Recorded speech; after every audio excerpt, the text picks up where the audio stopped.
Hey everybody, this is Craig Garber. Welcome to Everyone Loves Guitar. And man, I've got just such a great guest today. I'm so excited to have Steve Hunter on the show. Steve's legendary for so many things. Of course, most people know him for his work with Alice Cooper, Lou Reed, but we're going to talk about a ton of stuff and a couple of things I'm not going to get to do. I'm a little down because I was just telling Steve I could talk to him like all day, so I'm going to have to cut out a lot of stuff. And two quick announcements. One, I want to thank Steve Vai for connecting us and setting this up. And two, happy anniversary, sir, to you and Karen, right? There you go. Tomorrow. That's right. Happy 12th. So congratulations. Yeah, happy 12th. Thank you. You're welcome. All righty. Let me tell you about Steve Hunter, and then we're going to dig into this because this is going to be great. Steve was born in Decatur, Illinois, 1948. He was drafted into the Army at 19 and got deployed to Okinawa, Japan, where he worked as an X-ray tech in the air vac hospital. As a kid, he learned to play lap steel starting at 8 years old, and then he moved on to guitar and continued playing as much as he could while he was in the service. When he got out, he started playing with Mitch Ryder's Detroit. That was in 71. And then throughout the 70s, Steve's toured or recorded with Aerosmith, Peter Gabriel, Dr. John, Jack Bruce, Lou Reed, Tracy Chapman and Alice Cooper, David Lee Roth, Julian Lennon, Jason Becker, Dr. John, and Glen Campbell. This is a really cool story. What happened was Steve was Mitch Ryder's Detroit, the band. They were doing a version of Lou Reed's song Rock and Roll, and Lou Reed heard it and he really liked Steve's arrangement of it. So he went out and hired Steve and Bob Ezrin, who was producing the record for Mitch Ryder, to work on Lou's third album, Berlin.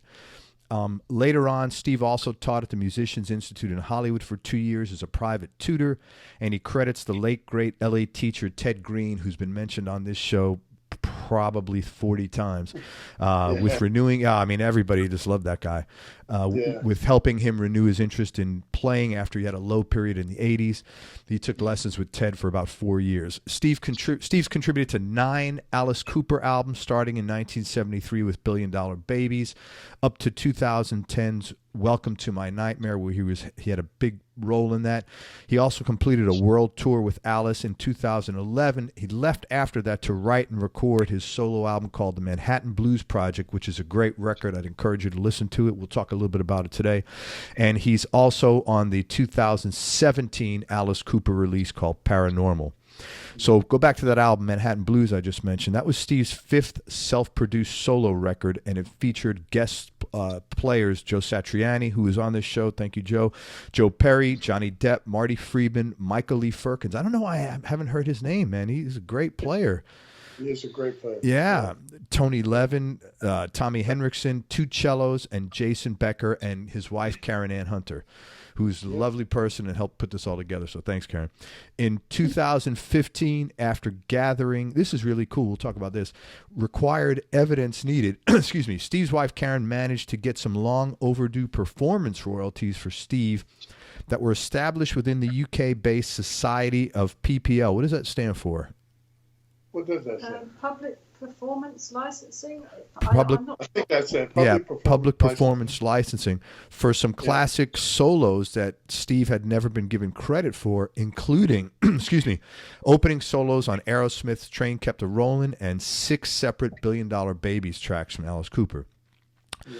Steve also works on music for licensing out to TV and film, as well as chill out projects with his wife Karen under the name Rue La Mer. And I would check that out on YouTube, RUE La Mer, MER. It's like contemporary lounge music, man. It's like very good music to relax to, man. Like have a cocktail and a cigar or something like that. Exactly. It was great. Steve's actually legally blind. He's got something called pigmentary glaucoma, but he continues doing sessions, composing, and producing new music. He has a reputation for being somewhat reclusive, but he's going to give us the magic today, man. I'm confident on that. His 6th and latest solo album is called Before the Lights Go Out. Let me just tell you, listen to it, buy it. It's a fantastic record, man. He's just on top of his game like he's always been. The songwriting is amazing.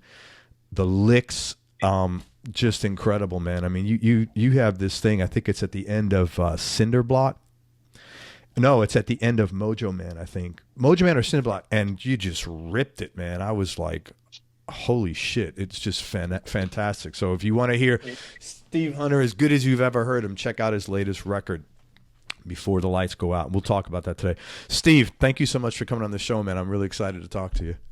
Thank you. My pleasure. Yeah.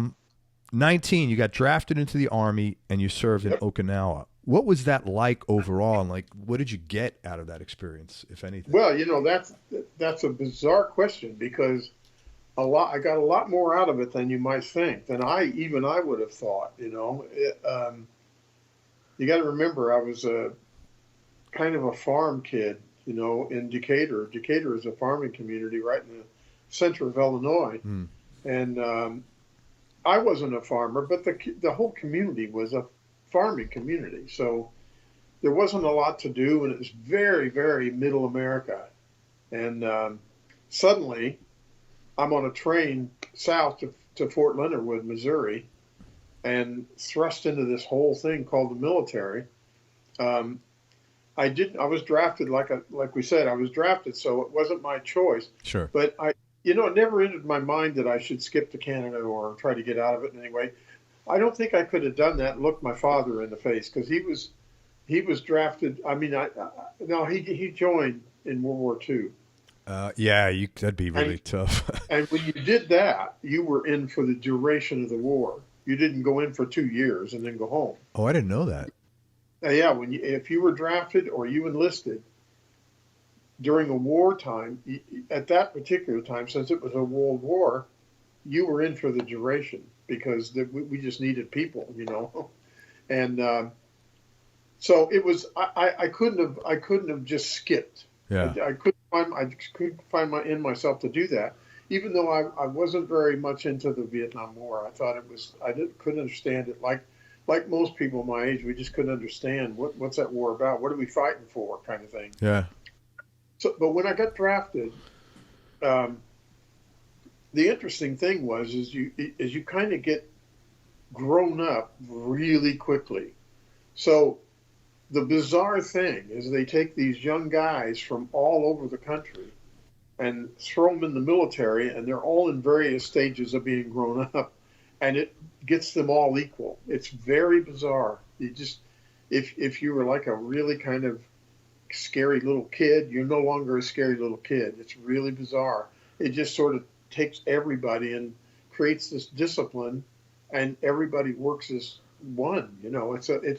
It's pretty bizarre, but it did grow me up very quickly. When I went to the X-ray school, I mean, I couldn't believe as a draftee, they had put me in X-ray school, which there were guys out there standing in line to enlist for that, and I somehow or other miraculously got put in as a draftee, which was just unheard of. So when I went, I decided, well, I am not going to flunk out, because if I do, I will go straight to Vietnam. Right. I studied my ass off like I was in college. I studied every day, and I got pretty high score. In the final thing when I finally got out of it. The scores don't really mean anything. You either pass or fail. Okay. But I just wanted to be as good as I could be, because I did not want to flunk out. Then I got stationed in San Francisco at the Presidio, and that was a magical time, because at the Presidio at that time it didn't feel like the military. Remember, this was 1968. Yeah. It was like tail end of the big exodus from all the hippies. And in 1969, of course, that was Woodstock. So this was just slightly pre-Woodstock. And I could feel, it's so bizarre, I could feel that energy, although I didn't quite understand it. I didn't know what was going on. I'm really naive, so I didn't know what was going on. But I would go downtown in San Francisco. I never found my way to Haight-Ashbury, which is probably a good thing, because remember, I was a military guy, and it was really obvious with the way that my hair was cut. Right. I was definitely a military guy. And hippies didn't really like military guys too much. We were sort of vilified.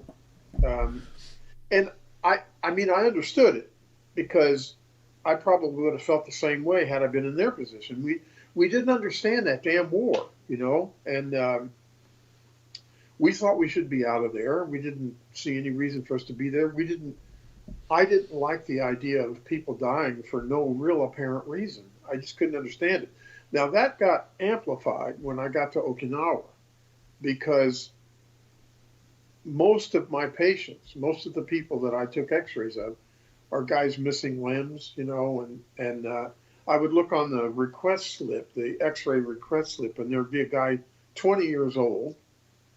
So he's right around my age, and both of his legs are gone. Holy shit. He's 20 years old. What the hell is that? What's going on here? And it really took me a long time to kind of come to terms with that. There was one time I saw a guy who had his jaw blown off. And, holy crap. Yeah, how do you process all that stuff? He stepped on a landmine. Well, that's what I'm saying. At first, because I was so young, I was just doing as I was trained to do, which is you focus on the body part that you have to x-ray. That's the most important thing. That's what your job is. Sure. You take a picture of that, and so that it can be fixed, But when this guy came in, that hit me harder than any of the others I had seen. And I had seen dead bodies and all kinds of stuff, but that hit me hardest of all, because the guy was exactly my age. And I looked at him and I thought, well, what if he's married? What if he's got children? And his face is just ripped up. And all these things went through my mind, which is exactly not what should happen. If you work in the medical profession, you've got to separate that. And yeah, but at that age, man, you don't have those coping skills. I mean, I didn't. Who would? I thought I was doing really well. Yeah. Until I saw this guy, and it put me over the edge. And now I am so angry about that war. It was all I could do to get out of the Army without going to jail for being a dissident, and raising hell, and causing trouble. I just had to keep my mouth shut and work my way through the rest of my time there. But I learned a lot about myself and about it grew me up really quickly. Another thing that happened that had an intense effect on my life, though, there were a lot of things, believe it or not. In just that 2-year period, I found out there was going to be a talent contest, an all-military talent contest. So I thought, well, my friends in the Army said, hey, you ought to get in on that. That could be really cool, And I thought, well, yeah, maybe. Let's see if I come up with something. So I put together kind of a blues tune, although I really had no idea how to play blues. I didn't have a clue. But man, you know how funny that sounds coming out of your mouth? I really didn't know how to play. But that does change down the line. Yeah, but it's so funny to hear you saying that. Wow. I picked blues because I thought it was simple. Yeah. And that was the dumbest thing I could ever have thought about blues, Oh, yeah, it's really simple. When do you try to play it and see how simple it is? Yeah. But I put together a little blues tune, and it was sort of a psychedelic. It was more like Jefferson Airplane or something, But it was a blues tune. And it was really cool because I had these two black guys, one guy playing bass and another guy playing drums, just trio. It was an instrumental thing. And I get up on stage to do my bit, and they introduce me as Steve Hunter, and he's going to do this blues tune. So here I am, this white guy with two black guys, and I'm going to do a blues tune. All right, in the front row of the audience is some ambulatory patients from the hospital. Right. They asked them if they wanted to have a night, go see the thing, and they put them in a bus and bring them all out. So they're all ambulatory in some form or another, crutches or whatever. And most of them, unfortunately, were black guys. Yeah. And that's another thing altogether that I noticed about the military. But there are all these black guys, and they hear that I'm going to do a blues tune. And they start booing. This white guy's going to do a blues tune, right? You know, and they got really angry. And I looked back at the guys in the band and I said, listen, guys, let's get started and get the hell out of here. These guys are going to kill me, And so they said, so we started the tune and I played, and what happened was something I wasn't expecting. I finished the tune, and I was getting ready to get off the stage because I thought they were going to throw stuff at me. They were cheering. They were standing up and cheering and swinging their crutches around and everything. They had changed just in the time I started the tune till the time I ended the tune. Wow, that's pretty powerful. And I thought, oh my God, what just happened? What did I do? What? So as I'm walking off stage, it suddenly hit me like a ton of bricks. This is what I want to do for a living.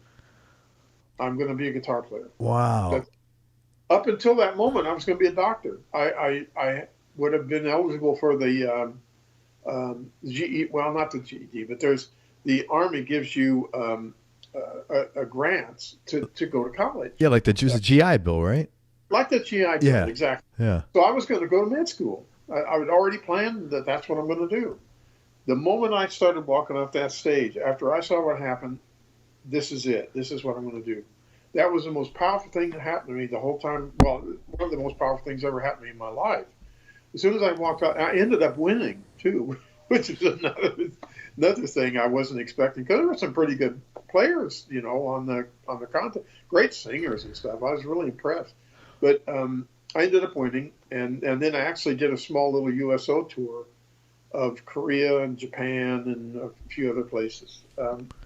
I wanted to go to Vietnam. I really wanted to tour Vietnam. In fact, it's really bizarre because all that stuff that was happening, still in the back of our minds was what's going on in Vietnam. And there were things that happened. I would sit in the day room. We had this day room and television, and I'd sit in there after work and watch the news. They would broadcast the American news.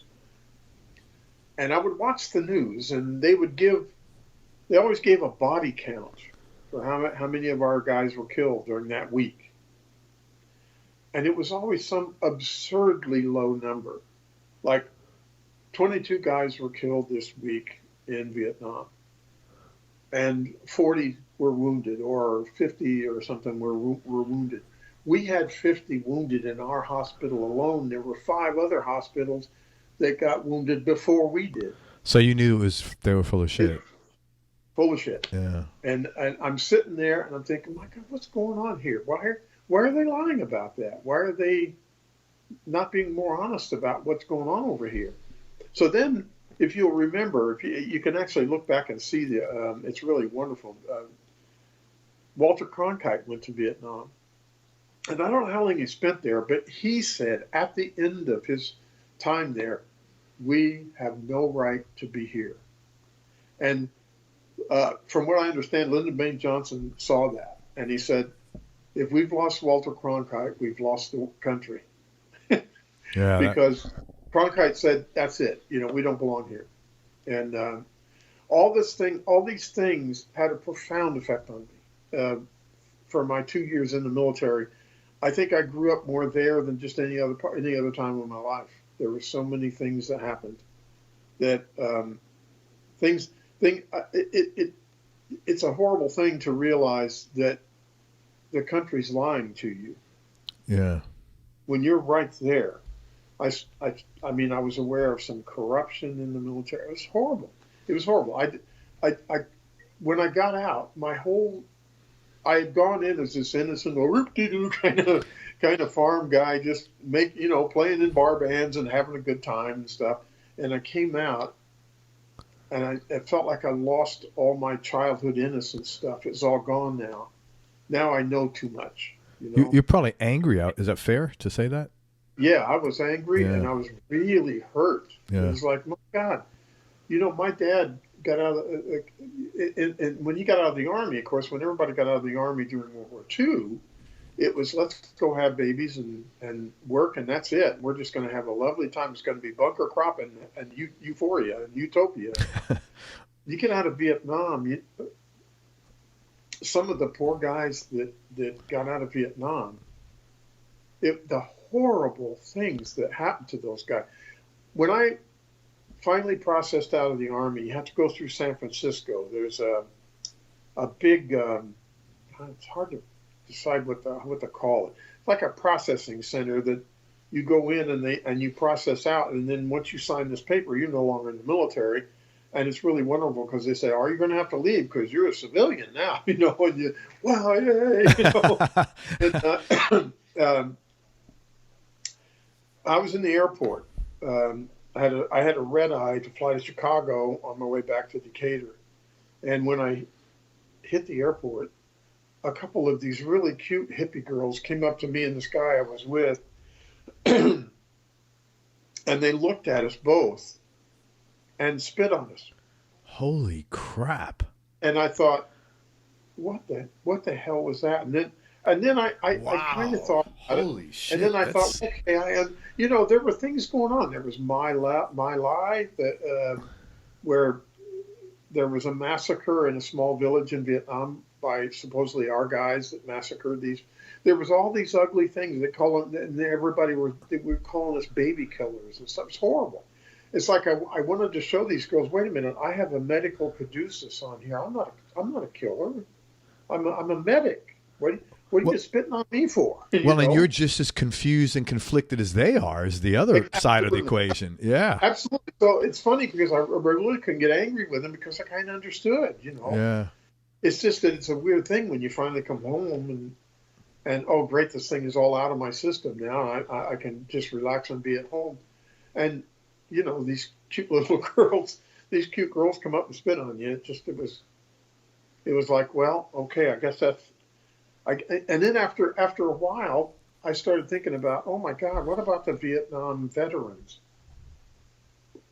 They come home and they go to a 7-Eleven to buy something, and there's a Vietnam family in there running the 7-Eleven. Right.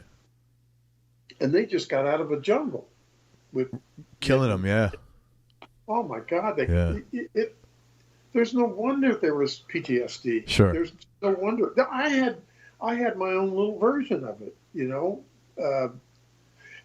Nothing to the extent these other guys. But that's what I'm saying. All this stuff, all of that happened to me in 2 years. And we were talking earlier about drugs. The time I experimented with drugs actually was the stupidest time in the world for me to experiment with drugs. It was in the military. Had I got busted with a bud, I could have gone to jail for 7 years, 14 years, some ridiculous amount of time. So it was pretty stupid. But I was experimenting with a little marijuana. And I tried drinking, but I have a metabolic problem with alcohol, so it just make me really sick. Right. So I wasn't much of a party guy. I did enjoy smoking marijuana for a while, and then I got a hold of some bad stuff that had been laced with a bunch of other drugs like acid and psilocybin and stuff. The guy who gave it to me forgot to tell me that was in there. I freaked for like a week. I didn't think I was going to come back. I thought I'd lost my mind. I was very that's scary, man. And that was the last time I smoked any dope. I occasionally would take a little toot of hash once in a while, but it just got to the point where I was bored high. Yeah. I'd rather wanted to be straight. Sure. I get high and wish I was straight. So what the hell? That's not a lot of fun, So, but the military was really good for me because it grew me up and it made me realize what the world was really like instead of what I thought and what I hoped it was like. Yeah.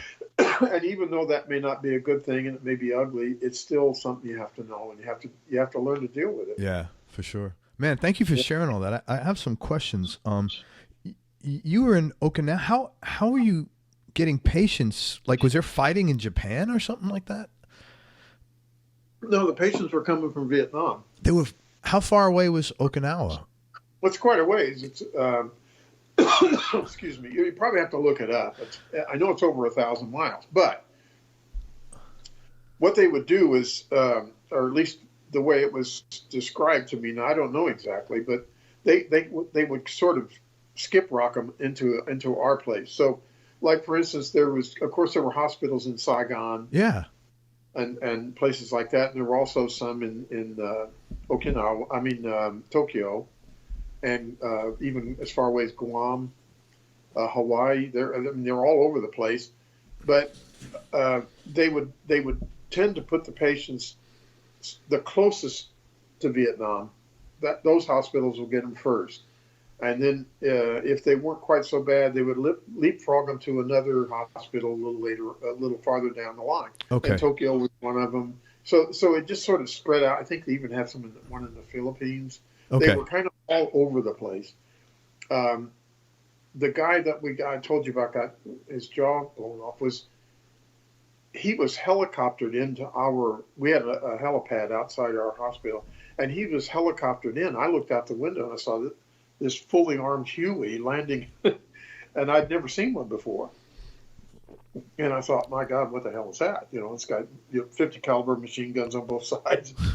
And they bring this guy out and bring him in. So we got him, like they would put him on aircraft carriers and fly them in and stuff.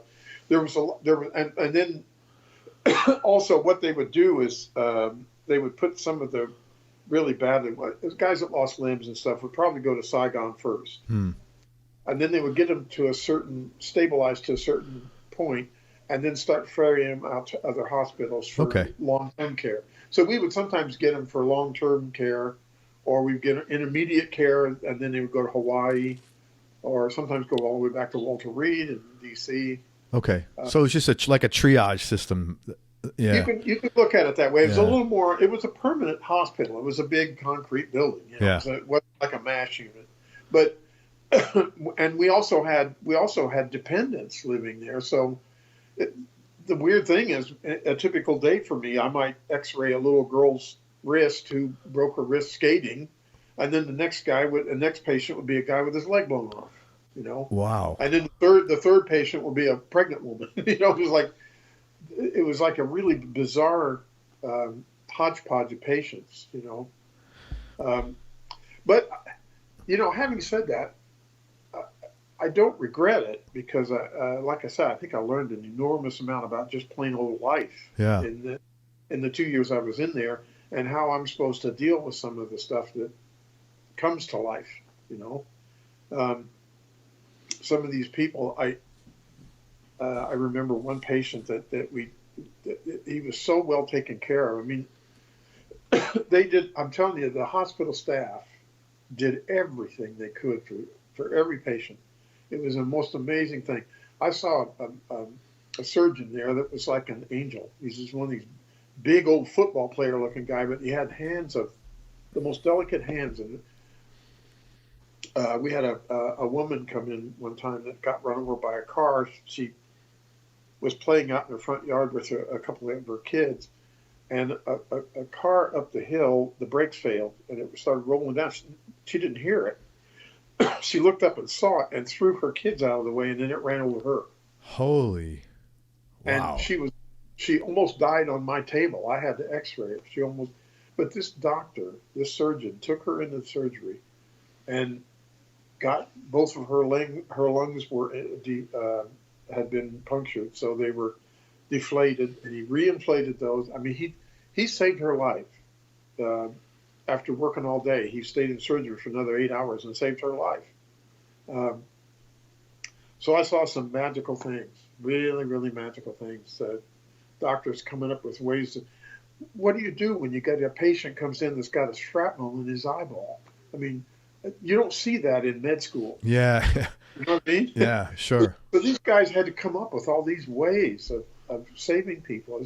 It was amazing. It was really like a miracle thing to watch sometimes.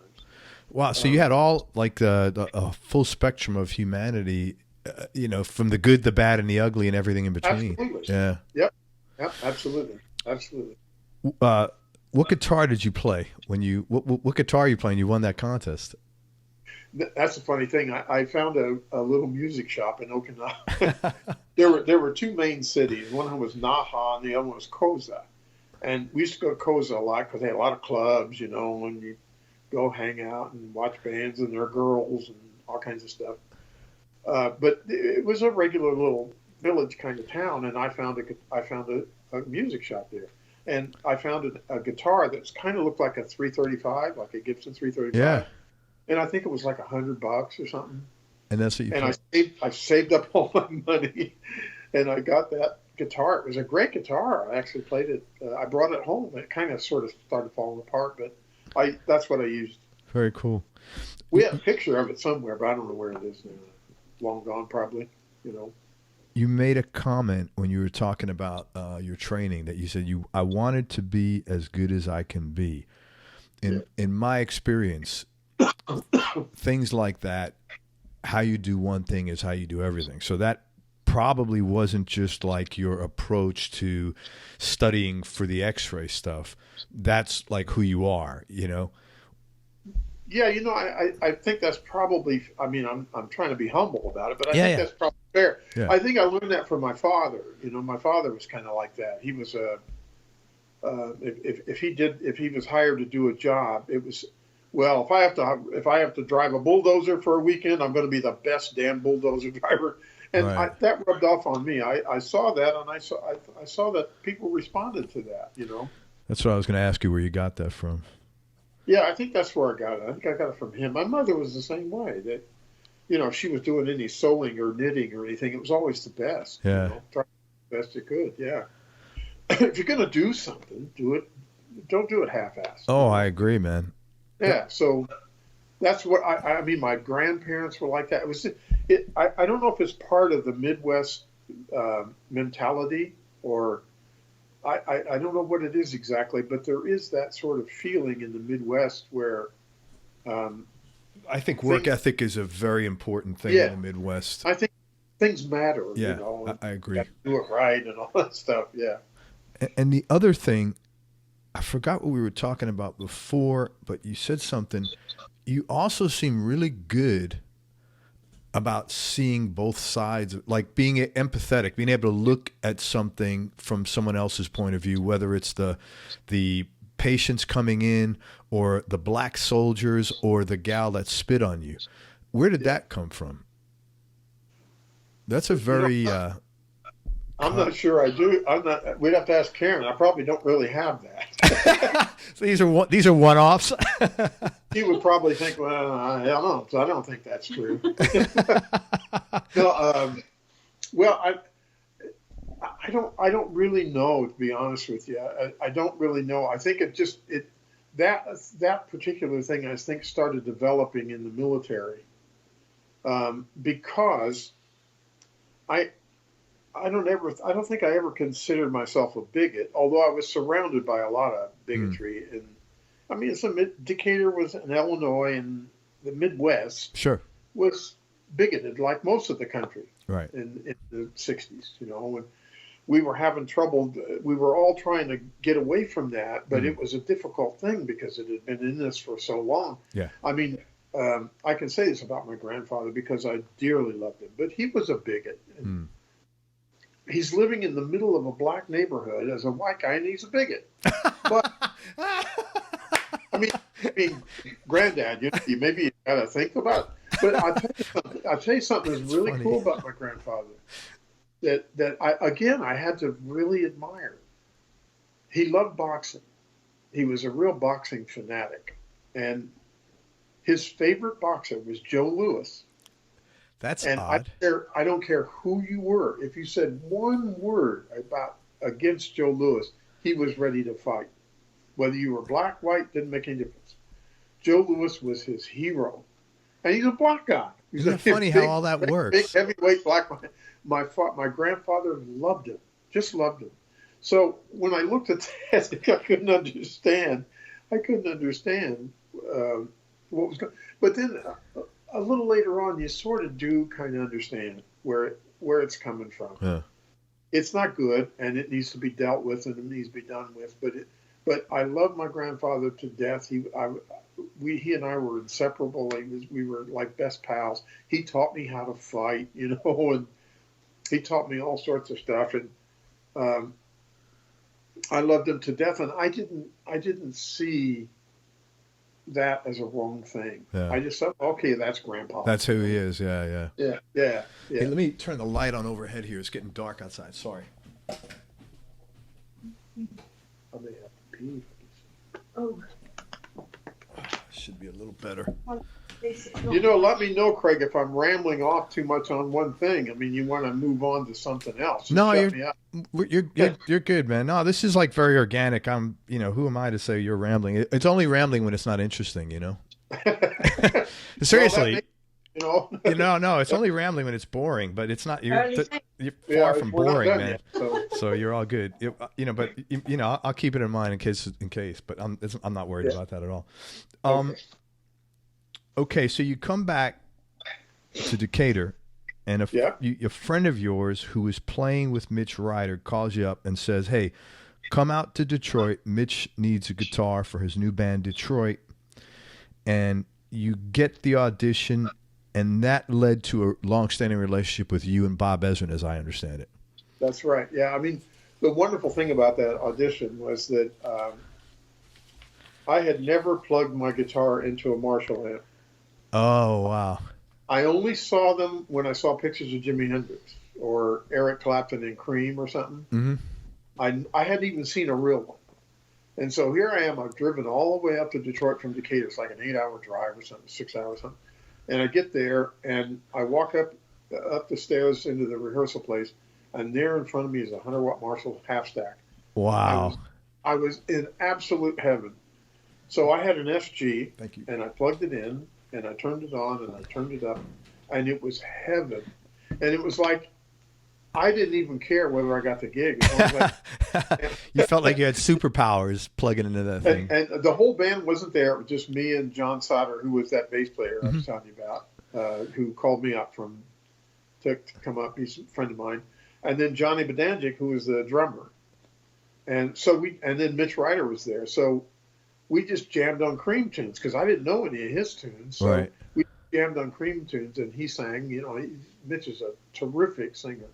So it sounded so good to me that I knew no matter what happened, if I had to go back to Decatur and that was it, and it didn't work, I had to get my hands on a Marshall.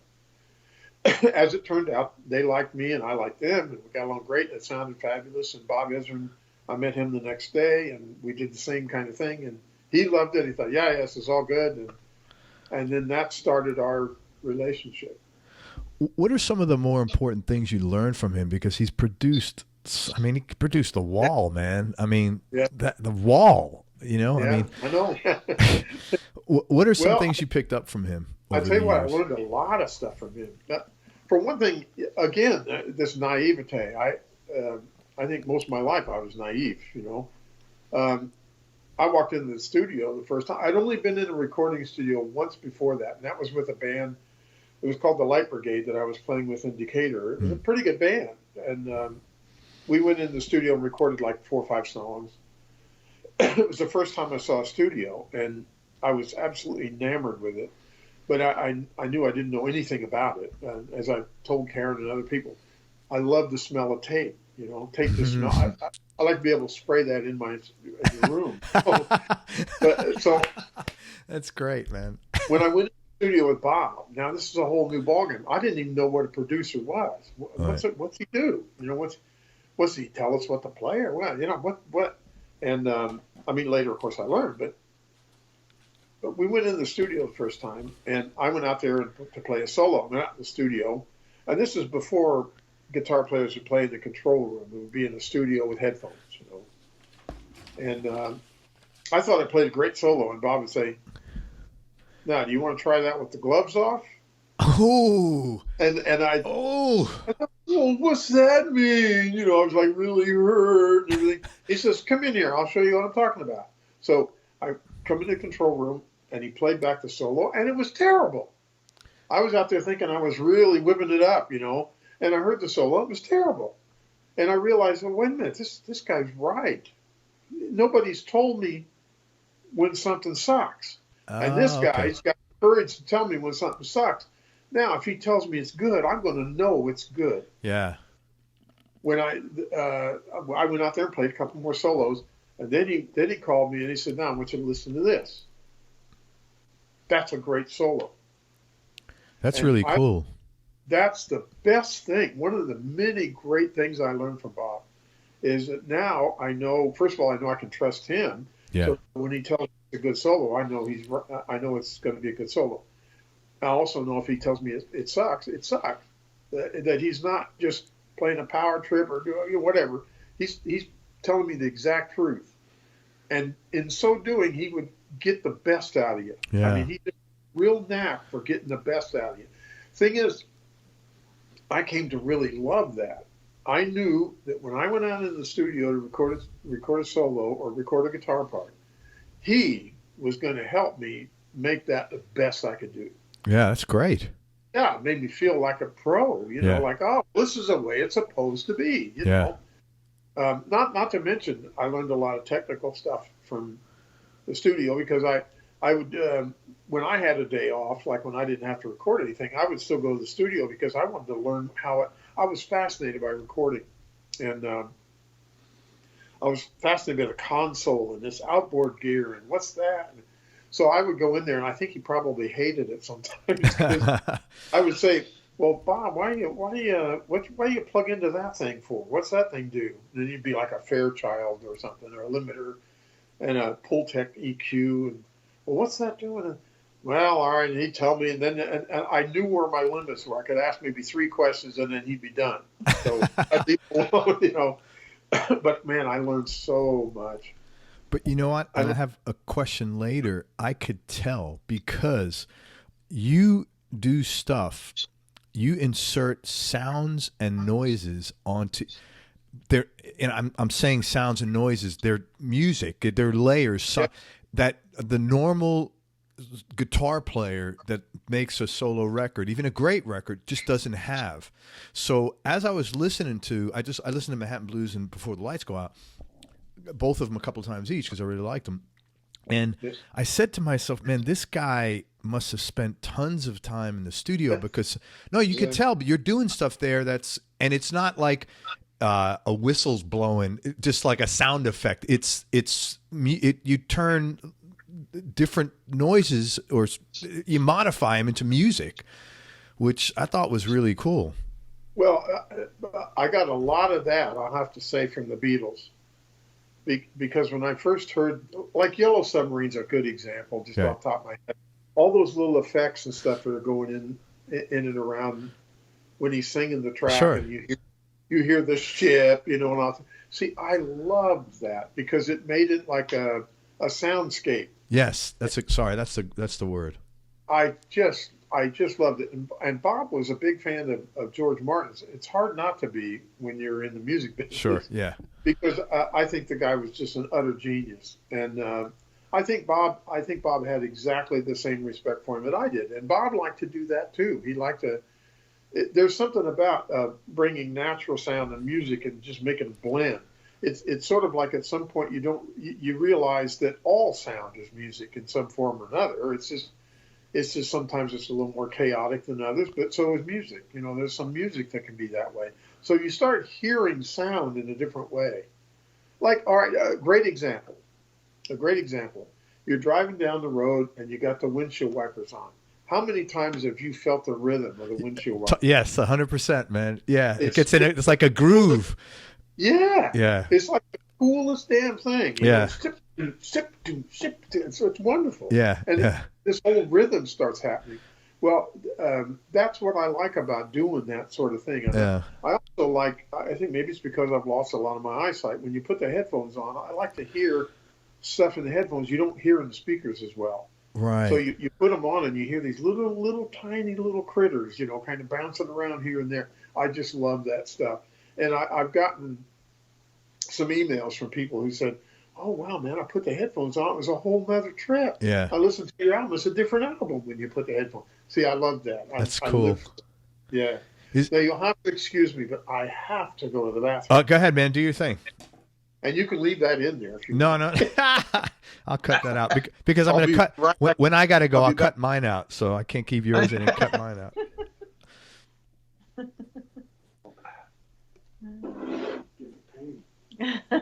Hey, Karen, is this going well? Is this okay?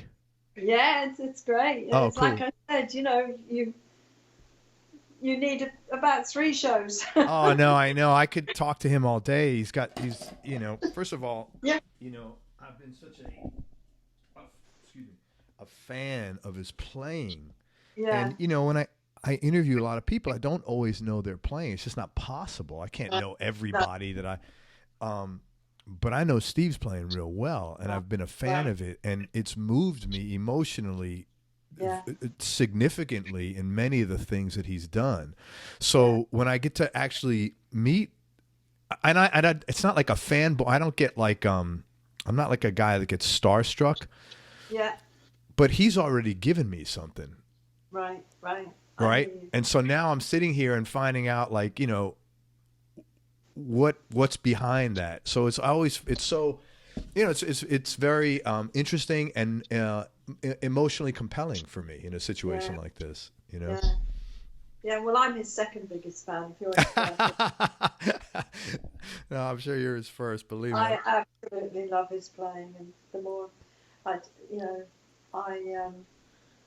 I try to film it sometimes, when he's messing about or trying to get a solo on something.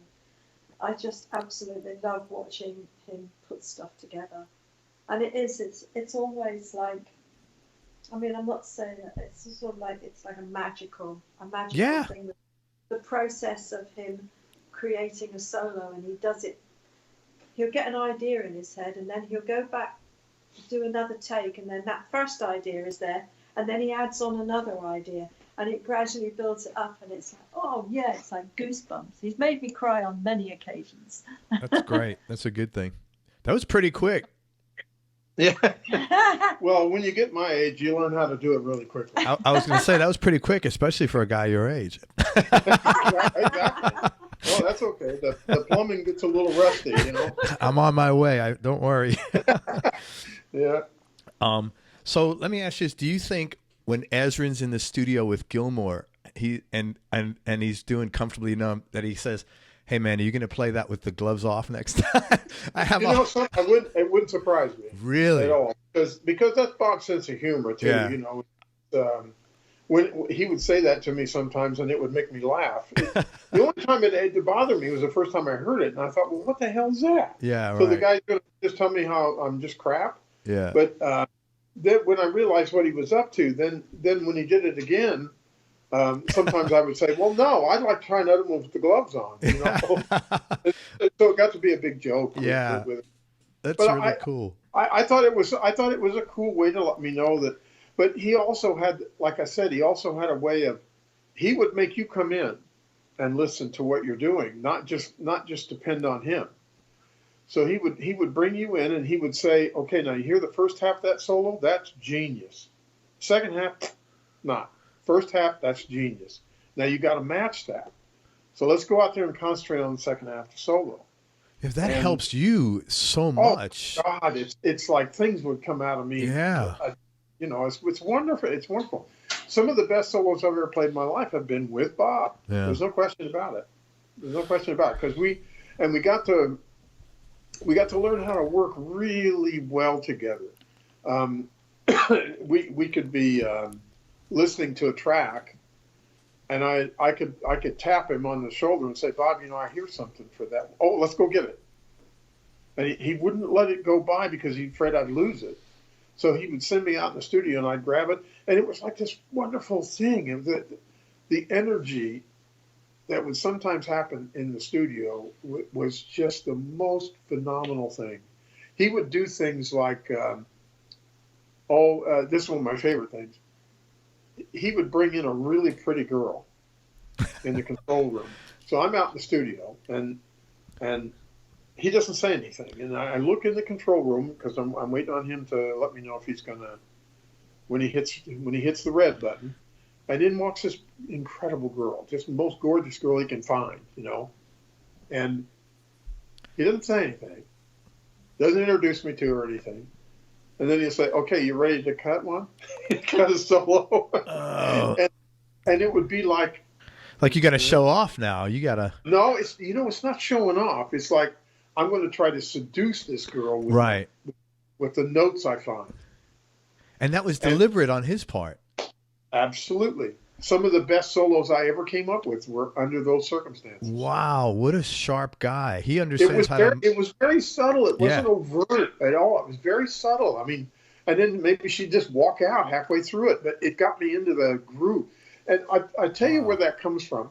I mean, I think there's an important thing that happened to me after I got out of the Army. When I got out of the Army and was playing with my local band in Decatur called the Light Brigade, I knew that I wasn't a very good player. I knew I needed to learn a lot. I didn't know where to go to learn. There were no teachers in Decatur that knew anything about blues. So I thought, well, how am I going to learn how to play blues? So what I did was I was working in, I forget where I was working. I was working like a restaurant as a busboy or something. And I was saving up my dough. And every time I got a couple of bucks ahead, I would buy another B.B. King album. So I had about, I don't know, six albums. And I had this really funky turntable that would, you could put a stack of 6 records on. And And they would one would go drop. down. Yeah, yeah. I remember those. And it was automatic and stuff. So I would put all 6 on, and I would just sit with my head between the speakers and listen to every friggin' thing he did. Then once I had listened to him enough to where I got familiar and had him in my head, I grabbed my guitar and started trying to work out what he was doing. And boy, it was exciting. It may take me an hour, and I'd figure out a couple of licks. Oh wow, that's great. So I did that every day. I mean, I did it so much that my mother became a B.B. King fan. She just heard it all day long. So I was starting to get a pretty good idea of what he was up to, like where he's playing these things. Oh, I never thought of that, I always thought A was on the 5th fret, but he's playing solos on the 10th fret, like it's the 4 chord, and oh, wow, this is cool. So, but I was still a little frustrated because it didn't sound very good to me. It didn't sound like B.B. King. So, ironically,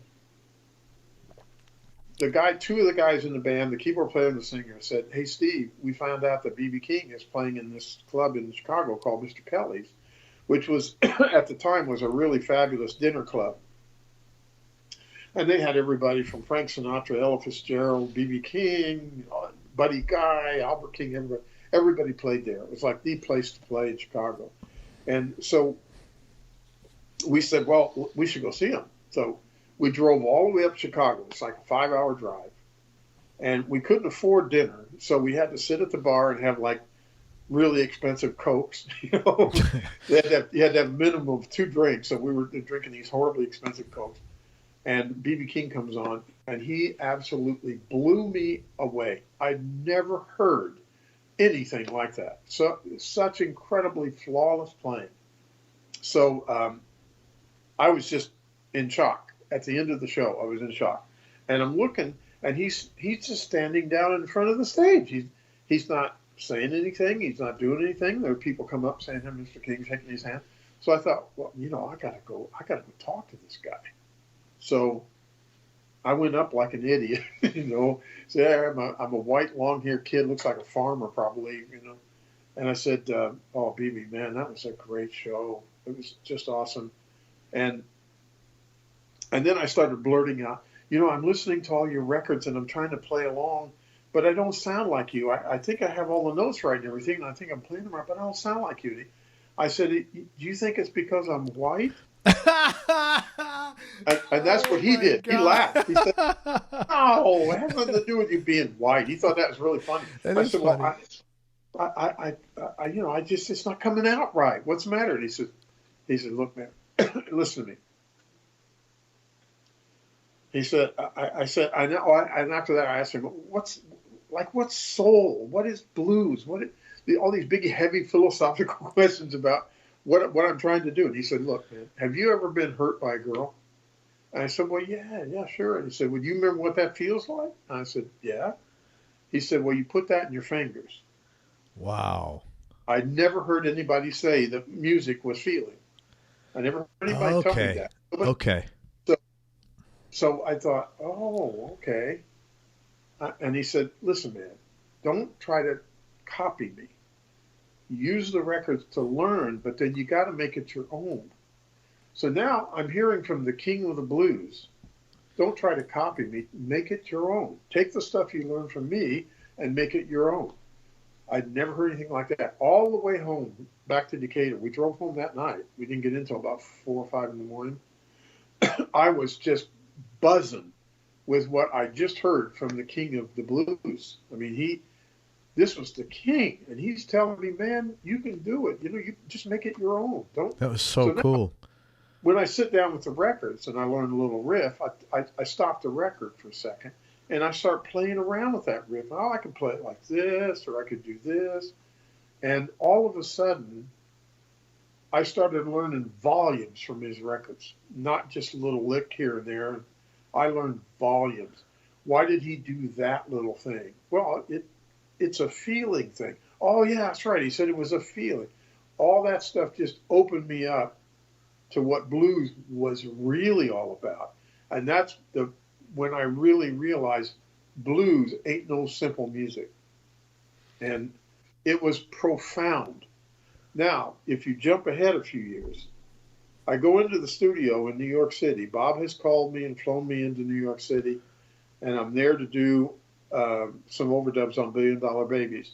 The first song I did was a song called Sick Things. And it was like this really weird, dirgy kind of thing. And I thought, oh, my God. I was standing there listening. Bob was playing the track for me. And I'm panicking because this is like my first real session with somebody else. And I thought, oh, my God, I don't know what to play. I'm panicking. It gets to the end, and there's sort of this bluesy little section at the end. And the song stops, and I said, okay, Bob, well, what do you want me to play? So, well, I want you to play there at the end. And I said, yeah, okay, well, what do I play? He said, just play some like Clapton blues. And I went out in the studio, and I put on my guitar. And, of course, I idolized Clapton. I learned a lot of stuff from him, too, with Cream Records. I thought he was a genius. So I started playing like Clapton stuff, and it worked. And here I am in the studio with Alice Cooper, playing on a song called Sick Things, and I'm just playing blues. What that did for me was it meant that if I can find the blues in a piece of music, I can play a solo. Wow. All I have to do is find where the blues is. If I find blues in it, I got a solo. And you're totally self-taught. Yeah. Wow. Up until the time I started taking with Ted Greene. Yeah, with Ted Greene. Thank God he didn't say, imagine if BB had said to you, your whole life would be different. Yeah, man, it's because you're white. I'm real sorry. Well, you know what? I mean, when I thought about it later, I thought that, well, that's really not so far-fetched because I thought the black heritage and the black culture carried with it things like blues and jazz and stuff. It's inherent in the way their lives have been up until then, you know? Yeah. I really thought that. I really thought it was part of their heritage. And generations had developed this thing called soul that white people didn't understand. But he set me straight. And when I first heard Mitch Ryder sing, I thought he was black. In the Detroit Wheels, I thought he was a black guy. I was amazed he was white, you know. And so when you went out there, you were expecting to meet a black guy? Yes. And I mean, I think by then I may have seen an album cover where I realized, well, okay, he's a white guy. But here's the thing: when I started talking to him, got to know him a little better, he told me that one of the most profound things that ever happened to him in his life was Otis Redding told him he's one of the best soul singers he'd ever heard. Wow, that's pretty heavy, man. Oh, that's really heavy. That's really heavy, man. It doesn't get any bigger than that. No, it doesn't. But from that moment on, that's when I learned what blues was all about. I learned how to love it and respect it. The thing is, it has to be respected. It's not, it's 3 chords, anybody can play blues, you know. That's not what it is at all. And it's a very deep music. It's much deeper than I ever thought it was when I first started. It's the most deep thing as far as moving, for me anyway. I don't respond. I know me. I respond to nothing better than the blues when I hear, like you're playing. People would listen to you and not on the surface and say, "Oh, this guy's a rock player." To me, you're a blues guy, man. You're just playing. I mean, that's it. You're a blues guy playing rock licks, but you're a blues guy, 100%, man. See, the thing about B.B. King that I couldn't believe that night when I saw him is that he had me so close to tears. Yeah. And then he would have me laughing. And then he would have me feeling just plain old joyous, like Snoopy, Yeah. just happy feet kind of thing. But he ran me through all these moods just by his playing. And I thought, my God, I learned for the first time, there's so many things that I learned in that little time frame, that the guitar was an incredibly expressive instrument and much more expressive than I ever thought. He would do the tiniest little note, and it would just put a cut right down the middle of your face. Yeah. Just the tiniest little thing. And I couldn't believe anybody could do that with a guitar. I mean, the people I had listened to that I really loved, like Chet Atkins, I loved Chet. Yeah. I loved Dwayne Eddy and the Ventures and all those. This was different. Yeah. This was different. Chet had moved me a few times because no doubt. He'd come up with these beautiful arrangements on guitar, and I couldn't believe. I would look at my hands. I said, "Okay, I got 10 fingers. And I got why can't I do that?" Yeah. But BB would take 3 notes. I mean, I could hear him play a 3-note solo for 12 bars that would blow me away, and that impressed me. That's the blues, man. Me. Yeah. Hey, let's talk about working with Lou Reed. You, as I told the story earlier, he heard your version of, rock and roll that you did with Mitch, and then hired you. Dick Wagner was not on that Berlin record. No, he. I think he sang background. I can hear his voice, and in fact, I'm pretty sure that Bob had him in to sing background. Okay. And I think he played a rhythm guitar track on Sad Song. Okay. But we did a lot of that record in London, and Dick wasn't there. He was in New York, and I think he was doing other stuff. Okay. And then we came to New York and did overdubs. But by that time, I had done a lot of overdubs in London, too. I think I played the solo in How Do You Think It Feels? I think I did that in London. Why was he recording in London? I don't know. It was Bob's decision to take the band to take it to London, Morgan Studios. I don't know, but you know what? I'm really glad he did. It was my first trip to London. That's cool. And right next door, Morgan Studios at the time, I don't know if it still is, but it was broken into 2 buildings. There was one building here that was a little road, and then there was another building. Over in the other building was Yes. And was Yes the band? Yeah. Oh, cool, man. Yeah, so I'm thinking, oh my God, So we were working on this one track, and Bob said, what would sound really good? It would be a univibe. Do you have a univibe? I said, no. At the time, I couldn't afford them. They were like $150 or something. He said, well, let's go see if Steve has one. Steve Howe. Yeah. So we go popping over there and meet Steve. He's a really sweet guy, really nice guy. And Bob said, Steve, do you have a univibe we can borrow? Oh, yeah, sure. Here is one. He goes in a little trunk, and we ended up borrowing a choral sitar from a couple other things. He was really cool, man. He was really a cool guy, but I couldn't believe, wow, I'm playing Steve Howe's univibe on this track. It was wonderful. I mean, that session scared me in a way. It was only my second album. And the first being Detroit. The Detroit album. Yeah. So the second album, here I am in London with Lou Reed. And I remember walking into the studio one day, and on B3 was Steve Winwood. Holy smokes. On drums was Ainsley Dunbar, and then on bass. And I thought, this is it. This is my second album. Oh my God! I hope I'm not done. Things are getting pretty good, huh? Oh my God!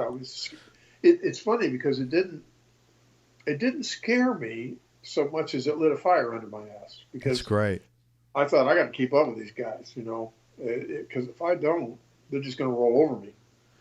But I think the guys that think like you, that comment I said earlier, I wanted to be as good. The people that are motivated by, achievement, are going to think like that. You know, people that are motivated by like ego are going to think of, oh man, I'm going to get crushed, or you know what I'm saying? When you're motivated by a positive achievement, it's like exciting because man, I want to rise, rising tide, man, it's interesting you bring that up. I hope I don't go off too far off. No, man, it's all good.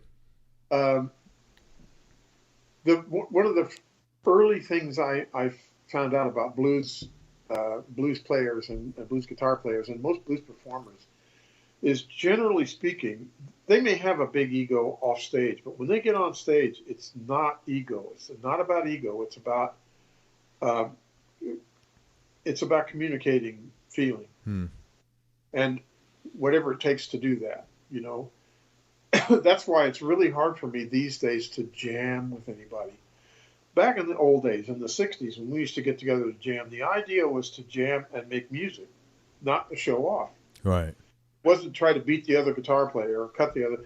Now, I know blues guys did that, but they did that. It was fun. It wasn't like an ego thing. Oh, I'm going to cut you, man. It wasn't like that. It was like, let's see what you got. Yeah, right. Do that, and it was a wonderful experience. Like in the 60s, jamming was a fabulous thing because everybody tried to make music. And that was the whole key. And in order to do that, you have to listen to everybody else besides yourself. You have to listen to everybody on stage or in a band or in the studio. The drummer, the bass player, the keyboard player, but you got to listen to everybody instead of just yourself. So there's not a show off. It's like, let's put together a great piece of music. and I've missed that for many years. Jamming is not like that too much anymore, and it's a shame. I don't do it. I just say, no, I'm sorry. I know it probably sounds like very arrogant or something, but I don't mean it to be. I don't know how to jam this other way. Yeah. If somebody's starting to come at me with an ego thing, I'll just play rhythm. I'm happy playing rhythm. Sure. I don't, hey, man, you got nothing to prove. I don't have to prove anything. No. It's not about proving anything anyway. It's about making music. If you want to think that way, I'm there with you. Right. Yeah. But if it's like, well, I'm going to show this damn Hunter guy, where it's, yeah, you probably will, and I don't care. Right. Who cares? Right. Yeah. Jeff Beck puts me in the dirt every time I hear him. Yeah. Every single time I hear him, and I love hearing him. Yeah. What he does is not almost like human. I don't know how. No, I mean, serious. He's an alien, man. He's been somewhere else. I don't know where he's from, but I interviewed. But see, there's a guy that can squeeze a note out of a Strat that just doesn't exist for anybody else. Right. Man, that's a great way to put it. Yeah. No, that's the perfect. Where is it coming from? He's pissed me off many times. Many times. Jeff, you can't do that on guitar. Now cut it out. Yeah, man. Yeah. So it's, how did Ezrin even wind up producing that record? Because the record before that was produced by Bowie and Ronson. Yeah. Well, I mean, I don't. That's one of the things I don't have a lot of info on. Yeah. Because I really know what was going on. I think Lou didn't like the idea that he had crossed over into pop. Okay. I don't think he really felt comfortable. I don't. To him, I think, now this is horrible of me because I don't know for a fact, but I always felt that with him it was the art, not whether it's pop or it's commercial or any of that stuff. No, I would say that's probably a very accurate statement. Yeah. So I think in some ways when Walk on the Wild Side became a hit, I think I think it kind of annoyed him a little. He was more into the art of it, and that's why I think Berlin was such a special album because, oh my God, when I heard that album for the first time, remember we recorded it out of sequence. It has a sequence. Yeah. Purpose. It tells a story. When I heard it for the first time, it to me was the most profound record I'd ever heard, and I thought, my God, this is like the best record I've ever heard in my life. And when it got such bad critical acclaim and criticism, it hurt me as much as it hurt Lou. Yeah. Because it felt like such a part of my life, that I had put so much of me into that album too. I wanted it to be the best. It sounded like we were doing Lou's Sgt. Pepper.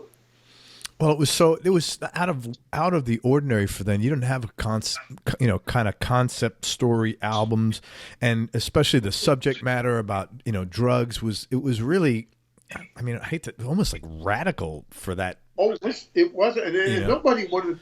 Look, this was the '70s, man. Nobody wanted to hear that drugs might be bad for you. Yeah, right. Nobody wanted to hear that. Nobody wanted to hear what could actually happen to you if you get into that drug thing. Right. Nobody really wanted to know that. Hey, man, come on. We're just getting into this shit. Now you're going to tell me it's bad for me? Right. I mean, that's the feeling I kind of got from a lot of people, that we don't want to hear a depressing story about drugs.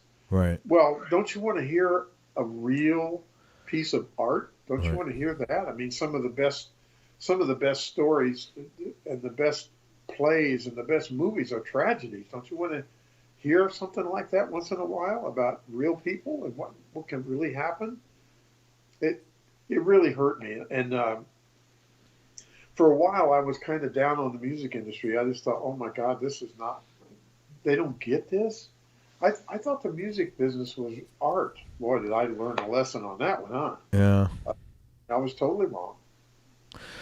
What when you did that, let's take a step back to rock and roll, the opening solo and let me tell you, I've listened to that solo got to be close to 100 times, man. That is so amazing. I mean, I don't want to sound like a fanboy, but that was so great, man. You did such a I mean, you just like put it all together. It was so moving. The way everything came about. But was that originally improvised, or did you work that out ahead of time? Or No, it was improvised. But back in those days, I never really wrote solos. What we would do, like, just to give you an example of the other side of the coin, on Sad Song, there's a melodic solo that happens twice in the song. What I did was I just ad-libbed and improvised, and then Bob would say, "Oh yeah, man, I like that first phrase. Can you give me something? Can you continue that phrase?" So we built the solo. Okay. You know what I mean? Yeah. And then I just learned my own solo and played it the second time, and then did harmony to it. Mm-hmm. So sometimes that's how we would write a solo, but I never did it beforehand. I didn't like that. I wanted to respond to the track, So on the rock and roll thing, everything was ad-lib. It was. Well, not the rhythm part. Sure, yeah. But any of the extraneous overdub guitar parts and stuff, we just kind of went with whatever felt right, and just tried different things until they felt good, The solo was all improv. So the same with the one in the middle. Did you do this Sweet Jane, or was that Dick? Well, the intro to Sweet Jane, I wrote that. Actually, Wow. I wrote that back with Mitch Ryder. And it was like this little piece of music that I just kept playing. That was phenomenal. Well, thank you. I mean, it's become my sort of signature thing. Oh, it's just incredible. I mean, both of. I mean, you have a thing for. It's a question I had. You did Salisbury Hill, like these openings. As a guy that knows a little bit about and plays music, it seems like it's a different animal than just a straight solo. But yet you have this gift for it. Do you think? I don't know where that comes from. Honestly, I don't. I a lot of times when I came into any session to do a guitar part, it depends on. Of course, it depends a lot on the producer. Because I didn't work just with Bob, but I did most of the time with Bob. Sure. Sometimes the producer doesn't know what the hell they want, really. And that's okay. I mean, geez, they know they hear a guitar part here, but we don't know let's just try some things. And actually, that's my favorite thing. Is when the producer, we need kind of an intro. Can we just try some things? I love that. Absolutely. Let's try a bunch of different things. So that's when you got a person that's very supportive of the creative process. Yes. Yeah. And believe me, there are a lot of producers out there that really are. I mean, more so than I thought. I've not worked with Daniel Landwell, but I hear he's like that. That he just sits you down. We kind of need something here, and I'm kind of have this idea, you know, what do you think? And you try. It's not like this. You're going to do it my way. It's not like that. And a lot of the most creative work that I've ever done, and most creative work I've ever heard, has been done with producers. George Martin was a classic example of that. You know, I've heard stories about him, you know, where John would say, you know, I hear a guitar part in here, and George would say, well, let's hear it, you know, and he would hear, yeah, it's great. Yeah. But he would also say, no, I don't think it works. You know, we can try it, but I don't think it works. That's a producer is like George was, is the extra guy in the band. Yeah. So his instrument is the console and the tape machine and the outboard gear and stuff. That's his instrument. And then his ability to help with arrangements and his ability to tell you whether something's good or not. Ezrin used to kill me. He could come into the studio, start a brand new album, and know exactly what it's going to sound like when it's finished before we play one single note. And he always blew me away. Yeah, you know, that's what I wanted it to do. That's what Berlin is a great example because he really only had guitar vocals to go by. And then he wrote all that stuff around it. It was just brilliant. And I don't know how he does that because I can't do that. It's difficult for me. What ends up happening with me is sometimes I'll get the first verse and the chorus, and I'm thinking and then suddenly it takes this weird right angle turn somewhere, and then I have to start all over again because now it's gone to a place I really like that I hadn't foreseen, and now I got to start. You know, I do a third version or something. You know, whereas Bob pretty much knows whether it's going to work or not by the time we get in the studio. It's rare that we've had to do something again. You know. What guitar were you playing that night of that show, that live that was recorded live? On the Rock and Roll Animal? Yeah. That was a Les Paul TV special, 1959. Wow. You still have that? No. What happened was I had it through the early years of Alice Cooper in 75, but the neck broke on it. And we got it repaired, but it never played the same. Was that the double cutaway? Yeah. Yeah, I've seen you play that in videos. That's really cool. What were you playing through? Was it just a Marshall? You know what? It was a high watt. I think it was a high watt 50 watt, I think. We were in rehearsal with Lou one day. We had gotten this theater somewhere on the East Coast, Massachusetts somewhere. We were in a theater rehearsing. And this guy comes in a suit. And, you know, I think he was an English guy. And he comes up to Dick and I are standing talking. And he comes up to us and says, hey, would you guys like to play through a high watt amp? And we both said, well, yeah, sure. So he goes out. And what guitar player is going to say no? Yeah. That's like a loaded. Yeah. No, we don't want to try any new amps. You got anything else out there? You know? So he wheels in these half stacks, and we plug them in. And I think we both loved them. As soon as we plugged them in, we ended up taking those on the road to Europe, and then. Or no, actually, I think he may have supplied us two in Europe because it would the right voltage. Right, yeah. In those days, you had to be careful about the voltage. But and that's what we ended up using on that live album. That's a high watt, 50 watt high watt half stack. And what do you happen to remember? Like what effects you had running through there? This is my favorite question. Okay. Because the answer is no effects. The only effect that Wagner and I had was a Phase 90, MXR Phase 90. And then later we got the Phase 100, which is the bumped up version of the Phase 90. But there were no effects. That's so cool. The only effects that were really around, if you think about it, like the Dallas Arbiter Fuzz Phase, there was the Univibe, which I happen to absolutely love. I got one a little later on. And then a little later on, MXR came out, the Dynacop, which I still own. That's my favorite compressor. It's the one I use. If I have to go out and sit in somewhere, I'll always take that. The Dynacop compressor? Always going to sound great. And I tried the Fuzz Face, and I didn't like it. I didn't like the sound of it. So, like on Train Kept a Rollin', that was my ST plugged straight into an old Tweed Twin. So let's talk about that solo. What Yeah. were they in the like? Why were you in there? I mean, it was great. I'm happy, but when I saw that, I was like, why would Aerosmith have session guys in there? Okay, now that I was always afraid to answer that. I was afraid it was going to get me in trouble with somebody. But in actual fact, it can't really get me in trouble because, again, I was completely ignorant of what was going on in there. I was in the record plant in New York City. There was a great big studio to the right. You would come in the door, and there's a tiny little lobby. And right here is Studio C, which is kind of a small studio. And then if you went around the corner, there was a giant studio called Studio A, which is where everybody usually tracked. And I'm sitting in the lobby having a cigarette because Bob is editing. And in those days, when you edited, it was cut 2-inch tape.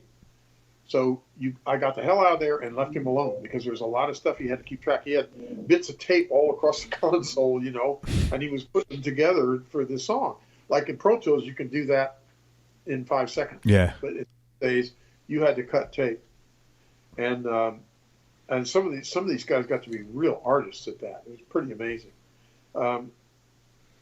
So I knew I better leave him alone. So I go out in the lobby, and that's back when I smoked, and I was sitting in the lobby having a cigarette, and the door to Studio C opens up, and it's Jack Douglas. Now, of course, I know Jack because he was an engineer at the record plant, and he did all the engineering on some of the Alice stuff that I did, or that we did. And I always loved his guitar sound. He got the most incredible guitar sounds. Just, I don't know what he did, what things he plugged in, but they always got the guitar sounding great. So he pokes his head out the door and he says, "Hey, you feel like playing?" And I said, "Yeah, sure. I'd rather play than just sit here." So he said, "Well, let me go talk to Bob." So he goes and asked Bob for permission because I'm actually hired by Bob, And Bob said, yeah, sure, let him go. So he grabs the old Tweed Twin that was the best sounding amp I've ever played through in my life. Really? Yeah, no question about it. Old Tweed Twin. It's all beat to shit. It's got a mic input, and so we take that, but I did a lot of solos on it. So we take that into the studio, and he takes it in there, and I follow him in, and there's like the whole band kind of lined up. It's really funny. Bass player, drummer, and there's Joe Perry, Brad, and Steve. And just kind of went down the line, introduced myself. They're very quiet, except for Tyler. Tyler, he's that kind of bouncy sort of guy. And, "Hey, Steve, hey, nice to meet you, man." And nobody told me why I was there.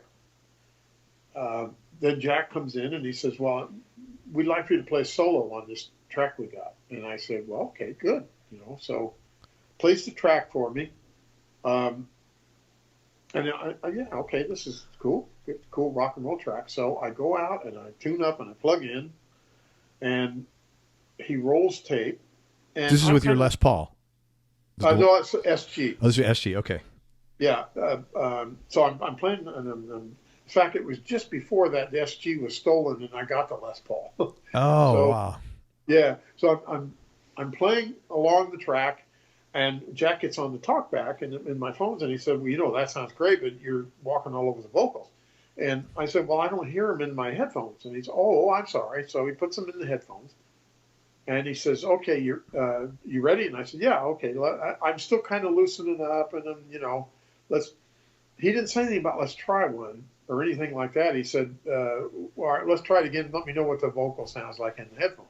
So I start playing along, and I'm just kind of, pardon the expression, wanking. Yeah. Really. I'm just kind of noodling and playing around. I'm having fun and everything, it's a lot of fun. But I thought I was just loosening up. We get to end where he wants me to play. He said, "Oh man, that's great. Thanks a lot." Well, wait a minute. I'm just warming up. You sure you want me to do it? No, that's it. That's what we want. We want that kind of frantic, crazy, wacky solo. That's what it we was want. frantic. That's a good word description of Yeah. it. And every note is perfect in there, man. I said, "Okay." I thought, and in fact, it's funny because I thought, well, I don't know, did I do a good job? So I went back and sat down in the lobby. That was it. It was like the second take, and I just kind of played. And he played the whole song for me, and then I heard Dick Wagner's part, which is when it goes into a pseudo-live sounding thing. Dick played that solo, and I said, "Well, who's that?" And he said, "It's Dick Wagner." "Oh, yeah, okay, well, that's great. He's played great. He played a great solo at the end there. And so that's how Dick and I both got on it. I don't know when Dick did his part, but it was already done when I did the front part. Did you think it was weird that those guys, like that Joe and Brad, would be doing that? That's strange. See, I don't understand either, except that unless they were out of it or something, which who knows? Yeah, see, and I don't want to say that because they didn't seem to be when I met them. Sure, they seemed tired, but I know at the time Ray Colcord was co-producing, and Ray was the keyboard player on the Lou Reed stuff. Okay, so Ray was a buddy of mine, and they were all tired. It was like they were getting pushed to the limit. They had to get the album done. They had to start mixing the next day because the record company's starting to get angry. That at least that's what I started hearing later on. But I don't even know whether that's true or not. That's rumors I heard. Sure. And listen. All due respect to Joe, because this has happened to me, where you've played 4, 5, 6, 7, 8 solos in a day, and pretty soon you don't have any solos left. Right. You go to play solo on another thing, and nothing's coming out. You get this block all of a sudden. And the great thing about working with Dick is if I ran into a block, I'd hand him the guitar, and he would do it. Right. If he ran into a block, he'd hand me one, and I would. That was what was cool, having another guitar player around if anything like that happened. But so I don't know. I'm not going to say anything about. I'm not going to make any judgments on Joe's playing or anything because I didn't play. Yeah. So I don't know what was going on. I just know that I played. I just completely forgot about it. It was like the easiest session you've ever done. Yeah, I mean they paid me. I don't have no idea what they paid me, but they paid me fairly well.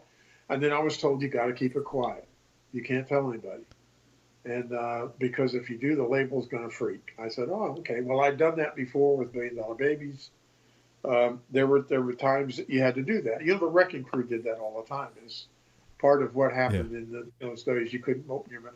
That's okay. So I kept my mouth shut. So you didn't get a credit on that album? No, neither did Dick. Oh, wow. And I also think I thought there was one other person that played on it, but then I'd never been able to verify that. It's just been me and Dick as the only two I know for a fact are on it. And I completely forgot about it. And then there was one time somebody had the radio on, and it was being played. It was on the radio. And I thought, oh, well, that sounds like the thing Dick and I did. And, oh, yeah, that's Aerosmith. Oh, well, that's cool, And the next thing I know, Aerosmith is off. Yeah. They're millionaires, and they're touring. And it's one of those things where, well, I guess that worked out all right. Yeah. Yeah. Beautiful. Great solo, man. That's part of the business and the session business. That's part of it. So when you first got to New York, I don't know, did you spend a lot of time there being around Lou? Because he was like such an iconic fixture of New York in the 70s. Yeah. Well, you know what? I got to say, I love New York. At the same time, I hated it. Well, that was the worst. I mean, crime was, it was literally, the city was financially fucked. I mean, everything was bad. It was really bad. Crime was just awful. I think Serpico was a cop there. Right. Serpico, that corruption stuff went down then. Yeah. I mean, the Son of Sam was there in the 77. It was just, the 70s were like the worst ever, but man. I'll tell you what, the first time I ever went there, excuse me, talking makes me cough. Sorry, man. No, that's okay. I get to New York riding in the back of a truck with Mitch Ryder's band. As a matter of fact, I'm laying on the B3. I was so tired. I slept on the B3. And we had driven all the way Detroit? From Detroit to the city. That's a hell of a drive. Oh, it's a hell of a drive. And we get there, and the truck stops, and throw the back end up, the gate up. And I get out, and the very first thing I see is a homeless guy asleep under a car next to a sewer thing that's spitting out steam. And it's dead of winter. And he's sleeping there just trying to stay warm. Yeah, so he can get warm. That was my first image of New York City. And you had never seen anything like that, I'm assuming, in Illinois. Now, the very next time I go to New York, Bob flies me in to do $1 Million Babies. And I'm staying at this nice hotel. It's called the Sherry Netherland. Oh yeah, it's up on 15, just outside of Central Park. Yeah, right on Fifth hotel. Avenue, man. The Sherry Netherland. Yeah, oh, it's beautiful. Really nice hotel.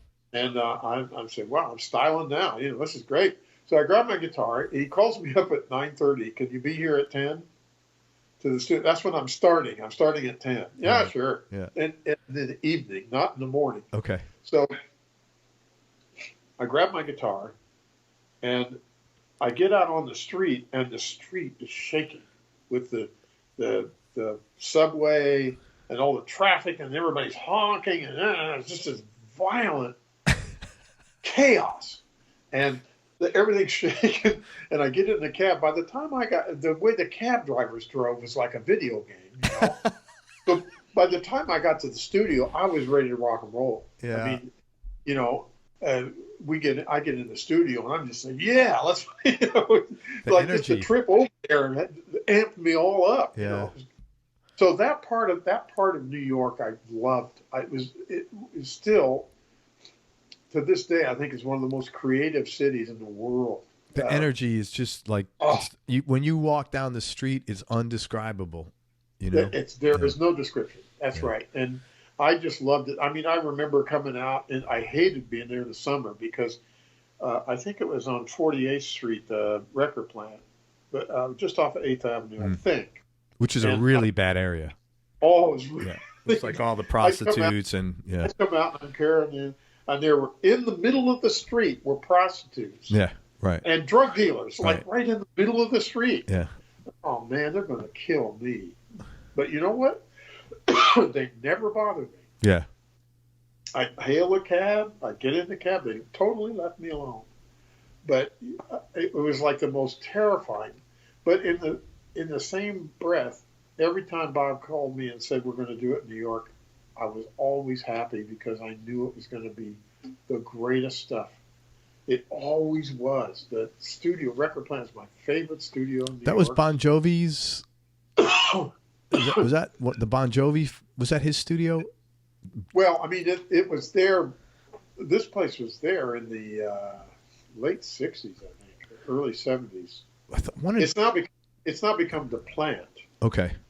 I think, but at the time it was called the record plant, and there was one also in L.A. and one in San Francisco. Okay.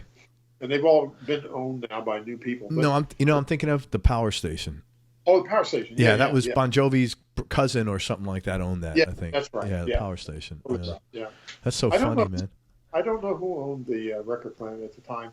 Shelley Yakus was the chief engineer, and Jack Douglas was he was like the main engineer. The console in Studio A was hand built. It was completely hand built, and it just sounded absolutely fabulous. I loved it. I loved it. Everything I heard come out of there was. I got a little throat. Everything I heard come out of there always sounded friggin' great. Just that was my studio. I loved that place, and I always loved it when we got to play. And then when I finally ended up in the L.A. record plant, I found out that one's just as good. It was. I did the Jack Bruce album out there. What was it like playing with Jack? What an incredibly, just some dripping with talent, that guy, man. As a writer, as a player, the vocal. I mean, he just had it all, man. He's a great singer, too. Yeah, his voice just like, just incredible. Even like one of my favorite records is that thing he did with Robin Trower. Yeah. That's great, man. Jack, when I first met Jack doing the Berlin album, he's very intimidating. Although I don't think he meant to be. I don't think he's quite that guy, but he is. He does kind of let you know, yeah, I'm Jack Bruce, Yeah. So you kind of, okay, he's Jack Bruce, and I'm not sure he knew what to make of me. He'd never heard of me, and I was obviously a young punk kid. I was probably, 24, 25 maybe. And I don't think he was quite sure what to make of me. But after we started playing together, he loved the stuff we did together. He loved playing with me. And that's another one of those things where it wasn't so much, I mean, I think he did like my playing, but I think what he liked was how we interacted when we played.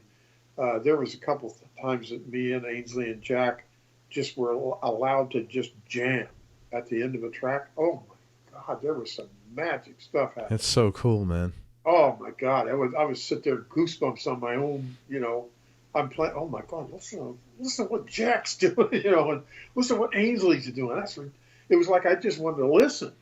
And then I realized, well, I got to play. I got to keep up with these guys. And it was fabulous. So when we went into the studio for Jack's album, I didn't know what to expect. So I didn't know what kind of music it was going to be or anything. And then when I heard the first couple of tunes, I thought, oh boy, I don't know if I can cut this, because there's a lot of really heavy jazz chords that I didn't have a clue. And so Jack didn't know what. It was sort of like we didn't know how to. I said, Jack, I don't know what these chords are.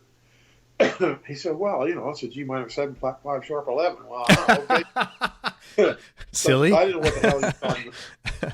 So what I did was, the only thing I could figure out to do, because he played piano on a lot of things on the basic track, because we needed some foundation. He overdubbed everything else. He overdubbed bass and vocals. So I said, I got an idea. Let's try that. Why don't you give me the top 3 notes of the chord and then the bass note, the root. And let me see if I can just find something that works. And that worked like a charm. I mean, like a... Man, I give you credit for thinking that through, because that could have been a super intimidating... you're dealing with a guy who's technically like off the charts, I was really worried about it. I was afraid I was going to lose the gig. And so I thought, well, I can hear on the piano, I can hear the top 3 notes, and maybe that's where guitar could sit, Like later on when I studied a bit, I'm not going to get off the subject, but when I studied with Ted Greene, he made me realize, like say, for example, there's a chord called B minor 7 flat 5. It's one of my favorite chords. It's a nice transition chord. Well, if you fret that down on the 2nd fret, or 1st fret, really, it's all it is a D minor triad with a B bass. That's all it is. That's a B minor 7 flat 5. A D minor triad, so a D, F, A with a B bass. Okay. A B bass. That's it. That's all it is. So, if you want to play over that chord, play as if it's in D minor. Right. Just be aware there's a B in there, So I learned a lot doing it that way, the way Jack and I worked it out. And he would do that. He would write it out, like, okay, the top triad is a G triad, and then it's A7, stuff like that. And I would figure out little things. Of course, he did do little nuances to the chord, but I was able to follow that okay. And we worked it out, and it worked great on the album. It was great fun. That's so cool, man. You can't I couldn't have any more respect for him than what I had. He just blew me away. Well, and you look at, to me, like the stuff that Eric Clapton has done, and I find that my favorite period is Cream. Yeah, oh, me too. And that's, the magic. Well, Cream and Layla, because right, okay, yeah. I like the bluesy stuff he did on Layla. Plus, I think Layla's the best written songs ever. Oh, it's incredible, man. Fabulous song. But yeah, the Cream stuff is still. In fact, I used to make Jack mad because I would take him aside and can we just play Politician? And he would get all, no, I don't want to. We're done with that, or I'd ask him, how did Eric get that sound on Sunshine of Your Love? And I knew I couldn't push him very far because he's moved on from that. And one of the things he said was, Eric would take, it was a bassman head, and Eric would take his fingers underneath the knobs and just turn them all the way up, all of them. Everything was pushed to 10. And that's how we got. That's funny, man. Okay, I can do that. That's good. I can do that.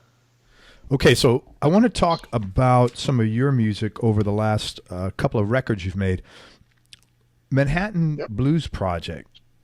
The record itself seems like kind of like an ode to Manhattan. What was that's exactly where I got the title. What's the backstory there? Well, back in the early days, especially in the 70s, I did a lot of recording in Manhattan. I mean, a lot. the record plant was like almost my second home. It seemed like I was there more than I was at home. And I stayed at various places. I knew all these little places like Gramercy Park, and I stayed in a hotel there the Hotel Chelsea was like one of the first places and I loved staying there. So every time I went to New York, I asked if I could stay there, because it was just this trashy kind of Art Nouveau-ish kind of, Andy Warhol, it just had this feel about it that I really liked. So I always asked if I could stay there. But I had been in and out of New York so many times that I just really was familiar with a lot of the places that I really liked. So I thought, well, somebody had sent me a picture. This photographer friend of mine had sent a photo she had done of Central Park. And it was like a first really warm spring day, and it was like at sunset. And it was magnificent. It was beautiful. And it inspired a song. Well, the song is called Sunset in Central Park. And it inspired that song. And then when I wrote the song, I thought, well, I ought to just write an album dedicated to New York and Hudson River and all these places that I knew about in New York City, especially Manhattan. I thought there is one tune about Brooklyn, of course, Brooklyn. But I wanted to write about, because I really had wonderful memories of New York, even though New York was pretty trashy in the 70s. Oh, it was the worst. Yeah. That was really literally the worst period, like in our lifetimes. Yeah. Without question. And but the music was fabulous there, and working there was the best. Yeah. So I said many times over, if I could have swung it somehow, I probably would have lived there, because I love the vibe of it. It's the only city like that in the whole world. It's a city of villages. It's just a fabulous place. So I thought, well, in fact, I even sent one to the mayor of Manhattan. Did you really? Who was the mayor then? Yeah. Who Dinkins I got or Koch? I got a letter back saying, the mayor really appreciates you sending the album, but he is kind of busy, so I don't think he's going to have time to listen to it. It's one of those kind of things. Oh my God. Whatever. I thought, was that which mayor? Is that Giuliani? I really love the city. It's a beautiful city.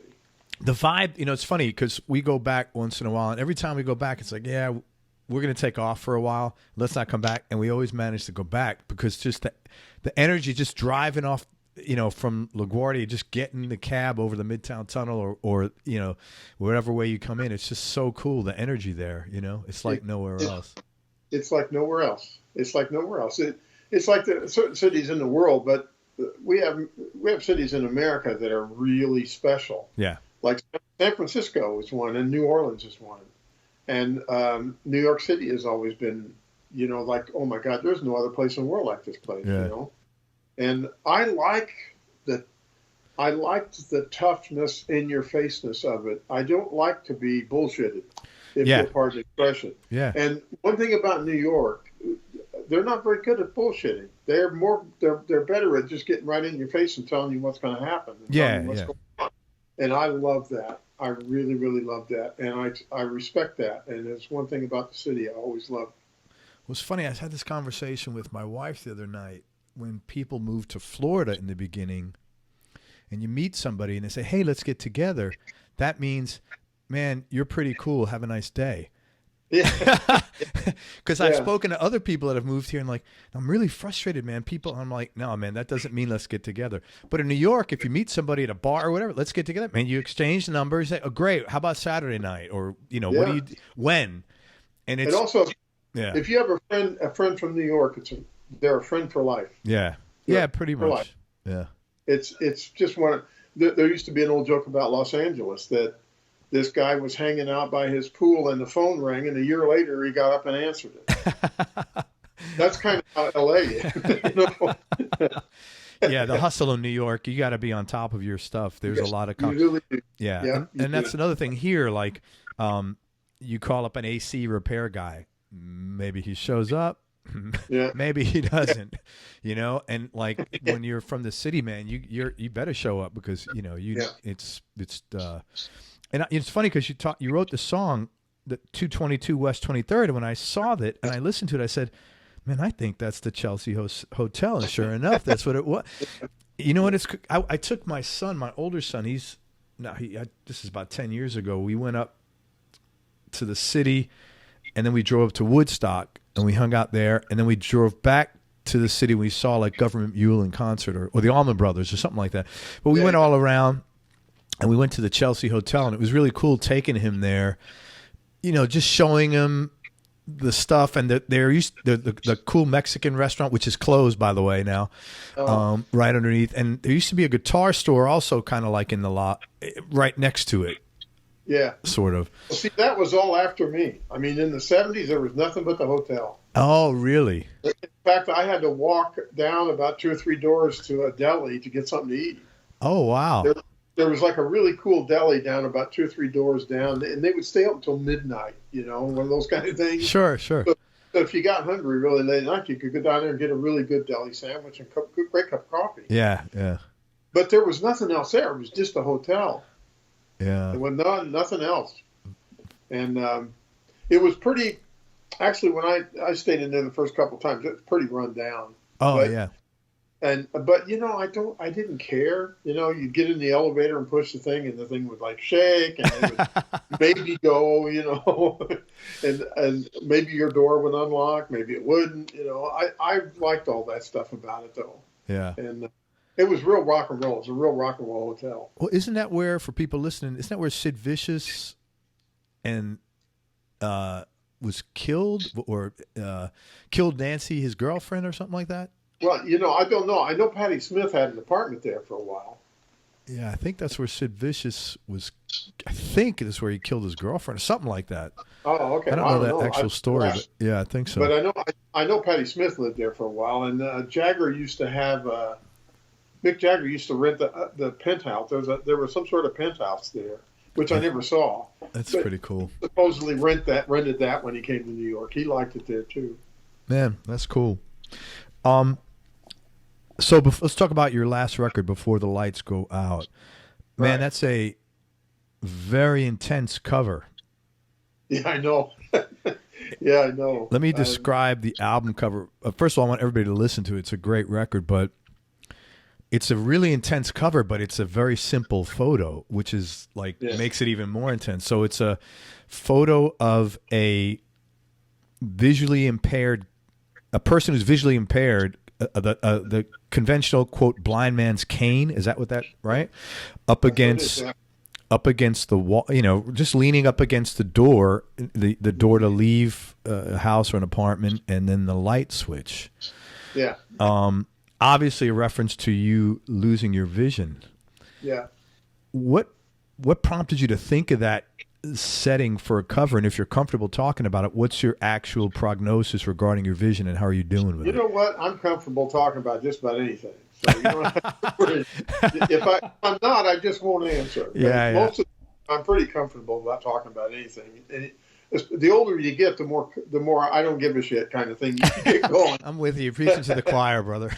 Yeah, it's okay. Don't worry about it. No, the cover was actually my idea, but Karen shot it. Karen did the setup and did the photo, and it's and deep, put the lights man. in. Yes. Well, I had started out. I think the first photo I thought about was just a styrofoam head with a pair of sunglasses on it, like the sunglasses were like Ray Charles' sunglasses. Right. And then I thought, well, I don't know. That's kind of something creepy about that. I don't like, you know. And it doesn't say the thing that we're talking about. Yeah. So then it just came to me that, oh, man, that's what we ought to do. You know, we ought to put my stick up against the wall and put a light switch there. And Karen set it all up and photographed it. It's perfect, exactly what we were thinking of doing. It's heavy, man. Yeah, I know. It's kind of funny because it's heavy in a weird way, but in another way, it's kind of like, oh yeah, okay, you know, I kind of get it, you know, that's a possibility, you know. Oh, you can't not get it, man. It's yeah. That's what it's like. That's what makes it so cool. It's so simple, and it's heavy. You know, when you have, it's like David Gilmour's guitar playing is so economical, but there's so much, he's saying so much. That picture is that, man. It's so economical, but it's saying a hell of a lot, man. Yeah. Well, that's what I wanted. I've always kind of loved. Well, I mean, it's the way I play too. It's totally the way you play. I don't like to waste notes. I pretend they're worth a lot of money, so I don't waste it. Man, that's a great way of thinking. That's a really good way of thinking. Damn, there went another for $40. I gotta be careful. Right? No, that's a great way. That's a really smart way to think about it. But as far as my eyes, I'm not uncomfortable talking about it because this is something I've been dealing with for over 30 years.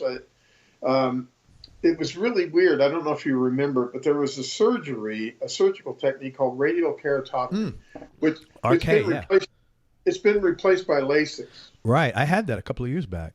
Did you? Yeah. So I was going to go do that because a friend of mine had done it, and he had thicker glasses than I did, and he said, it's awesome. You got to go check it out. So I went to check it out, and one of the things, of course, they do is check your pressure. And when he checked my pressure, he said, I don't know, man, your pressure's up a little high. I'm going to send you to another ophthalmologist, and you need to get some treatment. And so I went to another ophthalmologist. He says, I think you have glaucoma. We got to figure out which type. And then the type we ended up, the doctor got it pretty quickly. That is this stuff called pigmentary glaucoma, and it has something to do with things.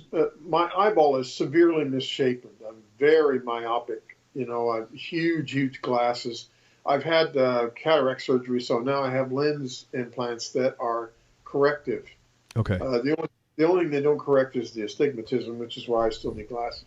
But my eyeball is so misshapen that it puts the lens of the eye is kind of squished in a little bit, and it was rubbing against certain parts, certain structures that was sloughing off little bits and those little bits were getting into the normal drainage system and clogging it. And when it clogs it increased my pressure. Oh. There's absolutely no pain. It increases your blood pressure. No, my pressure. The pressure in your eyes.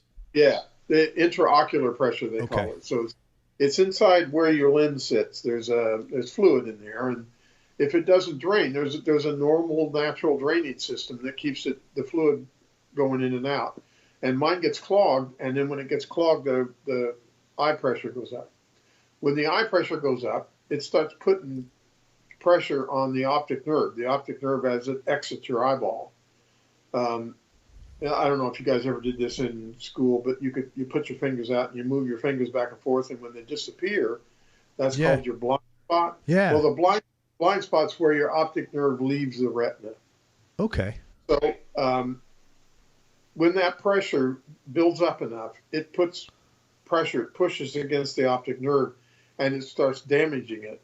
And the thing is, you don't feel any pain. There's nothing uncomfortable about it at all. As a matter of fact, you think you'd get a headache or your eyes would ache or something. No, I didn't know it for the longest time. And I just noticed that when I was walking down the street, I would not see the curb.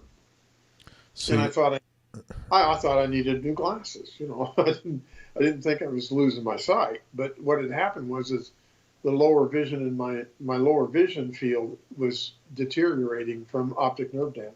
So what happens is that continues to happen.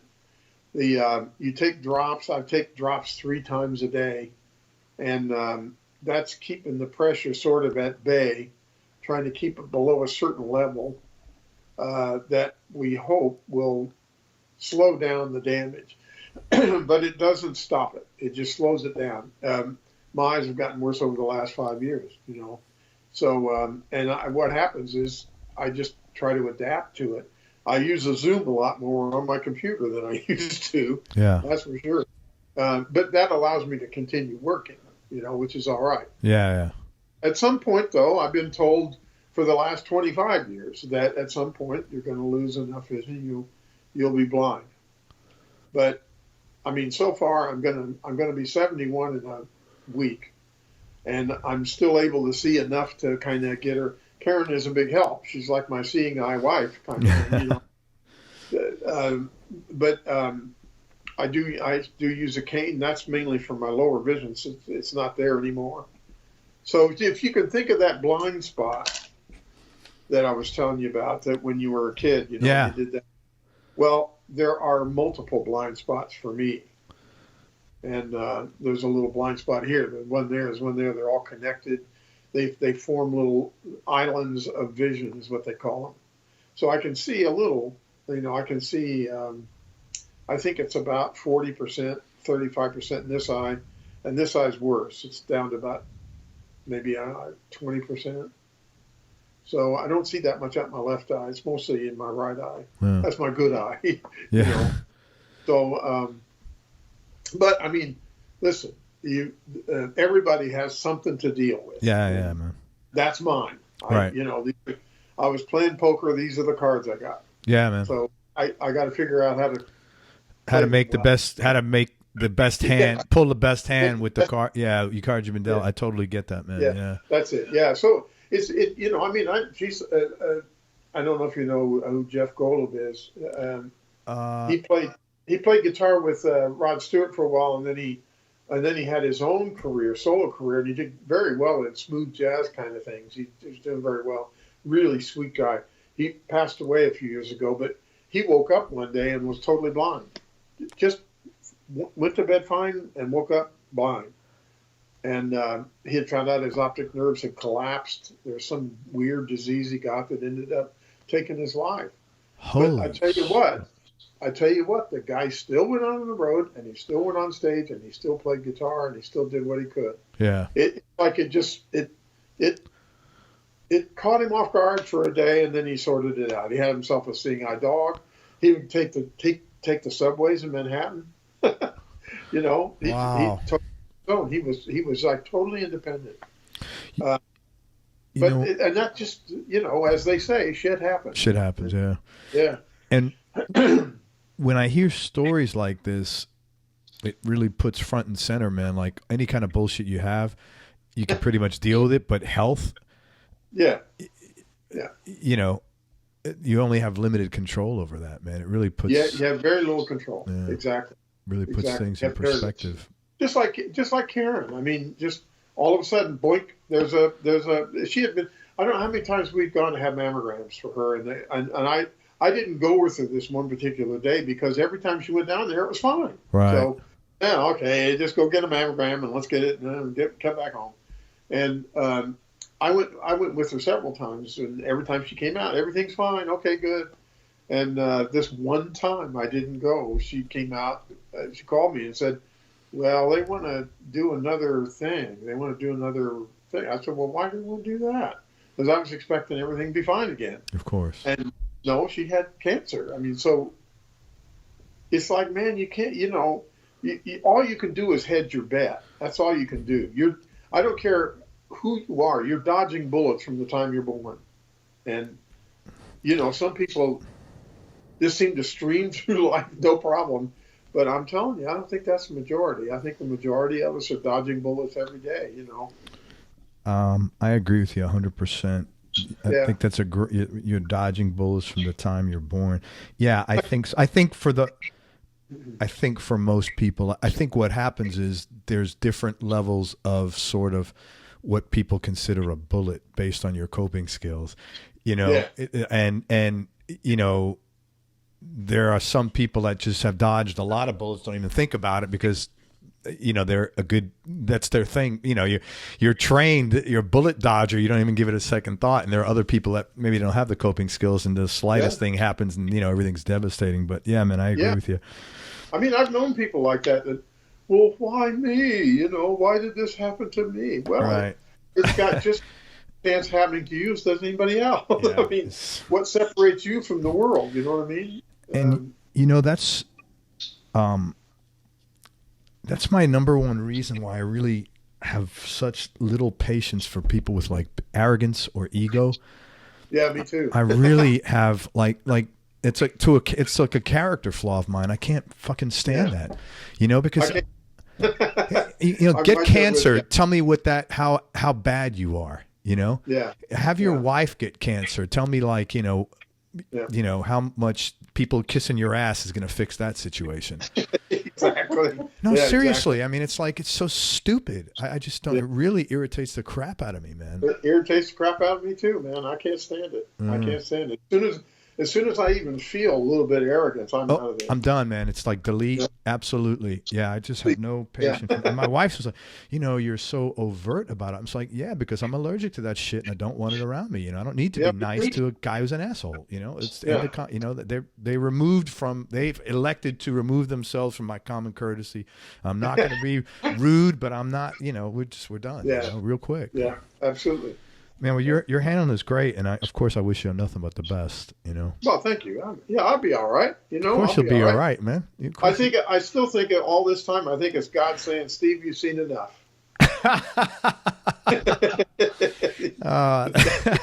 Okay, dude, you've seen enough. You've seen That's enough. It. Yeah. We're turning these lights out. But it's good that you have.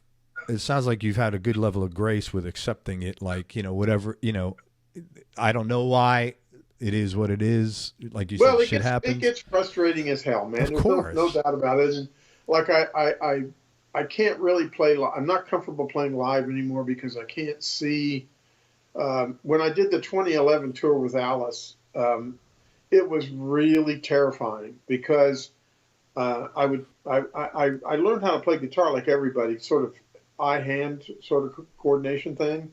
And when I'm looking at my hand, suddenly the lights would change, and I would completely lose where I was, and that never happened before. Yeah. Didn't have any trouble readjusting to that, but now, when the lights change or anything like that changes, it can throw me a big loop, and I may not know where I am. It was even happening earlier than that. It was happening on some of Lou Reed's tour because I heard it, but people would post things on YouTube, and I would hear that I had moved off a fret and hadn't caught it yet. I was bending to compensate for it. Yeah. And I hadn't realized I was really a full fret off. I was trying to figure out why this bend doesn't feel right. I'm having to push it, and I'd realized then I was a fret off. Oh, wow. So this is way back.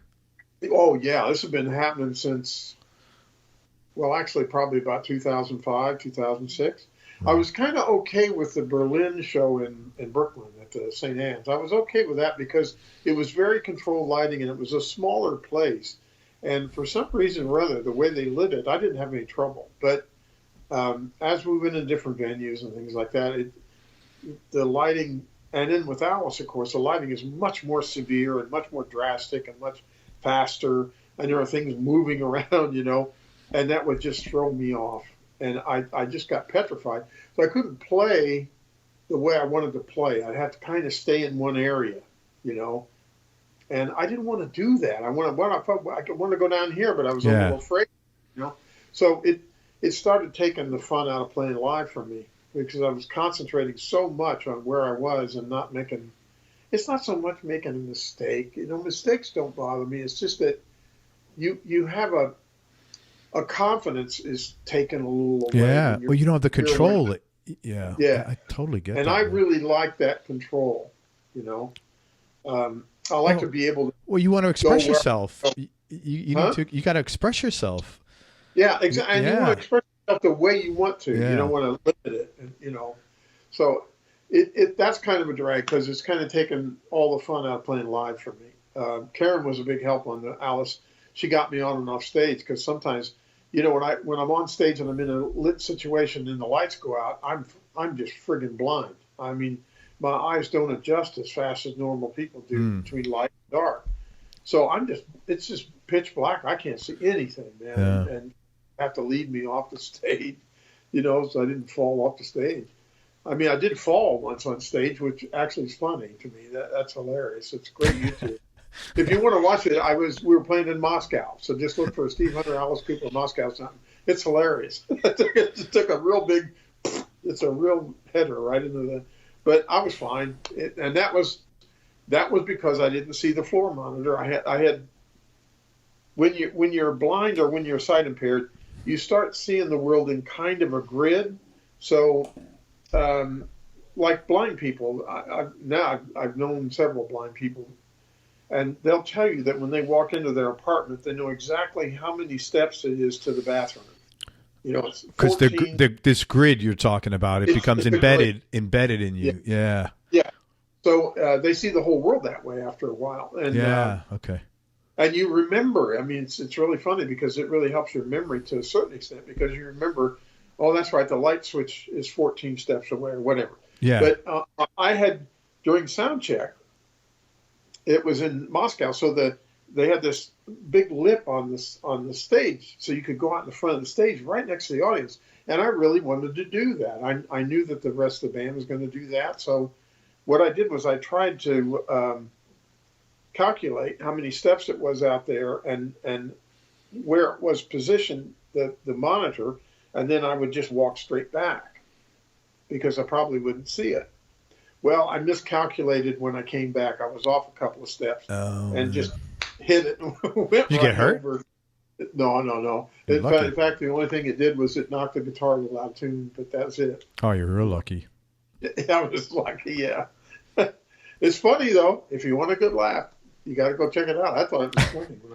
That being said, you certainly have no problem playing in the studio, because Before the Lights Go Out is just a beautiful, man, what a record. I want to talk, I mean, really good. I want to talk about a couple of the tracks in there. Under the Bodhi Tree, man, there's some great slide guitar in there, man. Oh, thank you, man. Yeah. Oh, yeah, what guitar are you playing, and what's the backstory to that song? You're gonna love the backstory. Let me tell you. Well, I'll save that because that's a good. To be honest, I don't really remember the guitar. I'm pretty sure it was a Stratocaster, but I'm not sure which one, because at one point I owned two Squier Strats that had been put together for me from Fender. At one point I was endorsing Fender, and we were talking about maybe doing a Squier guitar model for me. Dude, someone needs to do a Steve Hunter guitar, man. Yeah, will you tell somebody to do that? Damn it, I'm tired of. I will. I'm trying to get in with some of these guys. Believe me, I have no problem. If I connect with someone, I have no problem. Hell out of everybody, you know. Anyway. So it was a Strat, but I don't remember. I don't remember which one it was. I think it was one of the Squier Strats. They were great guitars. The Squier Strats are great guitars. So, but now, believe it or not, this is the part you're not going to believe. I was actually plugged into one of the first Line 6 pods. Really? That's what I used, yeah. I didn't have anything else. So, in fact, I bought this one. I was used. It was a used pod. But, the first ones, I like the first ones better than the ones after. I don't know why, but it just sounded really meaty and ballsy, really big sound. So that's the sound I used on that slide. Now, as far as the backstory. Hold on, just let me tell you something. I take your recommendation seriously, because now I'm looking at last time we talked. You said, Craig, if I only took one thing, it would be an MXR Dynacomp compressor. So then I was like, that afternoon, I'm like on eBay looking around. I'm telling you that the MXR, that's my favorite pedal. Yeah. I've had one of the newer ones, hated it. Yeah. Hated it. I'm sorry, MXR. There goes my MXR endorsement if I ever wanted to. Man, she just gave him a reason to bring back the vintage model and charge double for it. Yeah. That vintage one is the shit. That's awesome, man. So I carry that with me everywhere. Just in case I get to play somewhere or something, that thing is always with me. But anyway, backstory, Under the Bodhi Tree. I had gone up to Vancouver, and I heard about this nude beach. It was a nude beach. It's supposed to be one of the most famous in the world. And I thought, man, geez, I don't know if do I have the moxie to go to a nude beach? Now, when was this? How long ago was this? Oh, geez, when was this? About 1990s or early, very 1990s, I think. Okay. Something like that. Because you know what I'm thinking is, it's kind of wasted on a blind guy. Well, it is. Well, I don't know. It's funny. When you're there and you're around naked people, you may not see them, but you know they're naked. You know what I mean? So And sometimes that's all you need. Yeah. Anyway, so I went there. Oh, I went to Vancouver, and I was trying to decide whether I had the courage to do it. And the other part of me said, "What are you fucking nuts? Of course you got to." So man, you've been I on the went. block. I went to this nude beach. It's called Rep Beach. Beach. No, not Rep Beach. Rep Beach, like a wreck a car. Oh, okay. So there's a highway way up. You have to take like 100 steps down. You have to climb these steps. They kind of go all around. They're logs, and they're all kinds of stuff. And you finally get down to the bottom. I tell you, it's the most beautiful beach I think I've ever seen. It just sprawls out in front of you with all. It's right on the bay. It's absolutely beautiful. It's like hippie haven, Right. And I went there with this girl that I was dating. She was my girlfriend at the time, and she's the one that told me about it. And she says, "I know you don't have to be. It's a clothing optional. You don't have Right. to be." But so we went walking. And God, there's all these really huge pieces of driftwood and stuff. It's like this weird. It's like another world, and I loved it. Absolutely loved it. I went there I think 2 or 3 times when I went to Vancouver.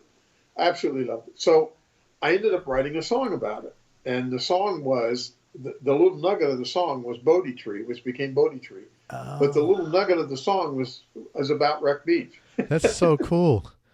Yeah, Man. and then I developed it into other stuff, and then as I developed it, then I realized, well, I don't know that maybe I shouldn't call this Wreck Beach. It's got more going. It's going in a different direction now.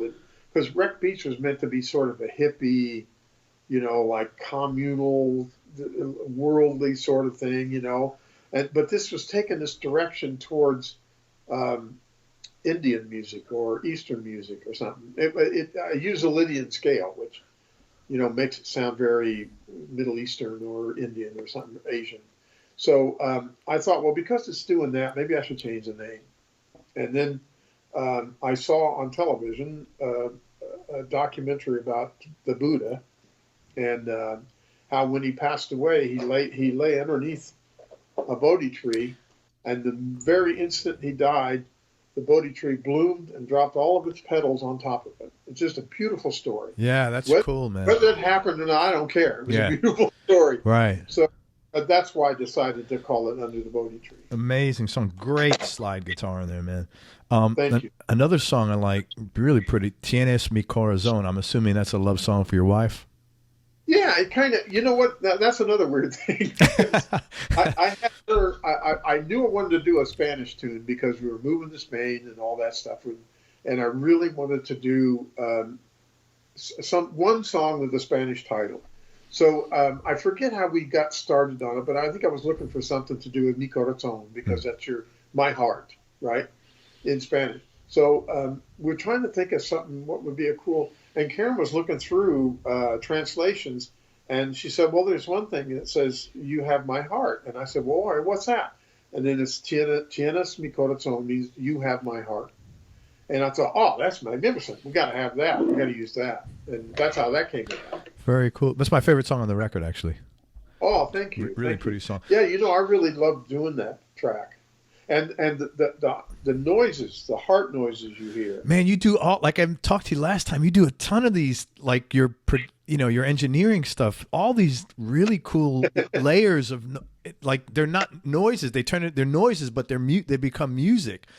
Yeah, well, that heart sound is I think it's my tricuspid valve. I'm not sure which one it is, but it's one of the valves in my heart. I had to do a sonogram. A heart, what do they call it? Yeah, I think it's a sonogram, I think. Yeah. And so at one point, the technician turned on the audio, and I heard the audio of this valve. And I thought, oh, my God, that's cool. Is there any way I can record that? And I didn't have anything with me. So I had to come back a second time, and he said, just bring your recording, and you can record it. So I recorded one of my valves. That's cool, man. And it turned out that it was in a really cool rhythm. I used the tempo of my heart, the tempo of that song. That's very cool. It's exactly the same. I'm going to go back in and check. Now that I know this story, I'm going to go back in and listen to the heartbeat. Well, like you said it last time, you said about like the wipers in a car. Yeah. You know that it yeah. Well, heart's the most natural rhythm of all. I mean, if you normal heart beats around 80 beats per minute, and you can feel that. I mean, it's just a natural, absolute natural rhythm. Yeah. There's so much rhythm in the universe, you know what I mean, that you can pick up on and create stuff out of. And there's a lot of people. Well, a friend of mine turned me on to some girl. I can't remember her now. I'm sorry. But she goes out in 6 months at a time and records glacial movement. And glaciers make a lot of noise when they're moving. And you don't realize it until you actually sit there and record it. All this screaming and scraping and all this wonderful, and then she writes music to it. That's pretty smart, man. That's really cool, actually. It's absolutely gorgeous stuff. It's pretty pure. Yeah, it's very pure. And I like that. I like combining nature sounds with music, guys, because I think, dude, you do a great job. There's a point where you don't know where the two meet. You know, that they feed off each other and they become part of each other. You know. Well, you do you do a really good job with that. It adds tons of character to the songs, man. Really. Well, I love it. I love sound. The ocean is a great rhythm. You know, I just absolutely love sound. And if you ever listen to, there's a couple things you can listen to that kind of, as another example. You listen to wolves howling. If you man. If you don't know that's what it is, you swear it sounds like a boys' choir warming up or something. Do you know what I mean? It sounds so human. The same way with sheep, baby sheep laughing and stuff. It sounds like kids laughing, like human babies laughing. That's what I mean. There's this wonderful crossover of all these sounds that can.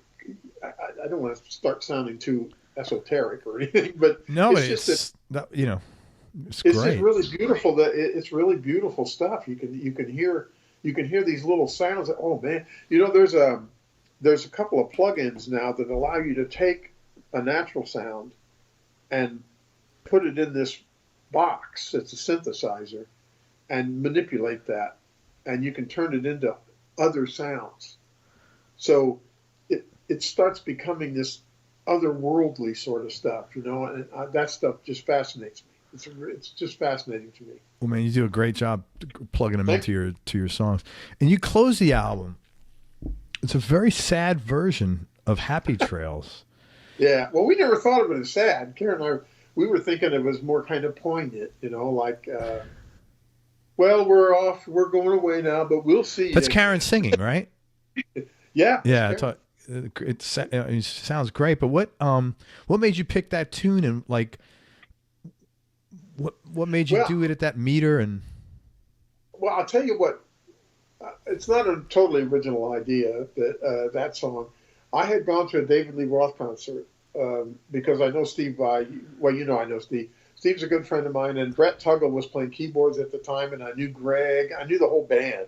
So I went down to see him in a show one time in L.A., and they did an encore, and then the stage went completely black. I mean, there was no lights on anywhere, no amp lights, nothing. And when the lights came back up, they were all sitting on the drum riser in sort of a semicircle, and they did an a cappella version of Happy Trails. And I thought that was the coolest thing. Yeah. So I thought, Karen, you know what we got to do when we finish this album? We got to do our own version of Happy Trails. It's haunting, man. It's really good. Well, you listen. It took me forever to figure out how to do it because I wanted to do it the old Roy Rogers and Dale Evans way, right? Which is very, very Western swing kind of thing. Very much. We'll see. It was a really cool, happy thing, you know. And I struggled with that because everything I did sounded like I was copying somebody. Right. And it was really bugging me because I thought we'll have the horse don don don don, you know. and I thought, yeah, this would be great, you know. But when I tried doing it, it just sounded, I don't know, it wasn't working for me. So I sat down and I started playing around with the chords, and I had Karen come in the room and I said, okay, well, this is an intro. As soon as you get to I'll show you where, just start singing Happy Trail. And the way it came out was just beautiful. Oh, So I thought we got to do it that way. Really Yeah. pretty, man. So I was very happy. We may at some point do another version of it, and so she can sing the whole song. It's really pretty, man. Yeah, thank you. Yeah, it's really pretty. The whole record's great. I really enjoyed it, and thank you for making it. It's a really good record. And are you going to come out with another record? Well, we've been discussing that. Is there another record in Steve Hunter?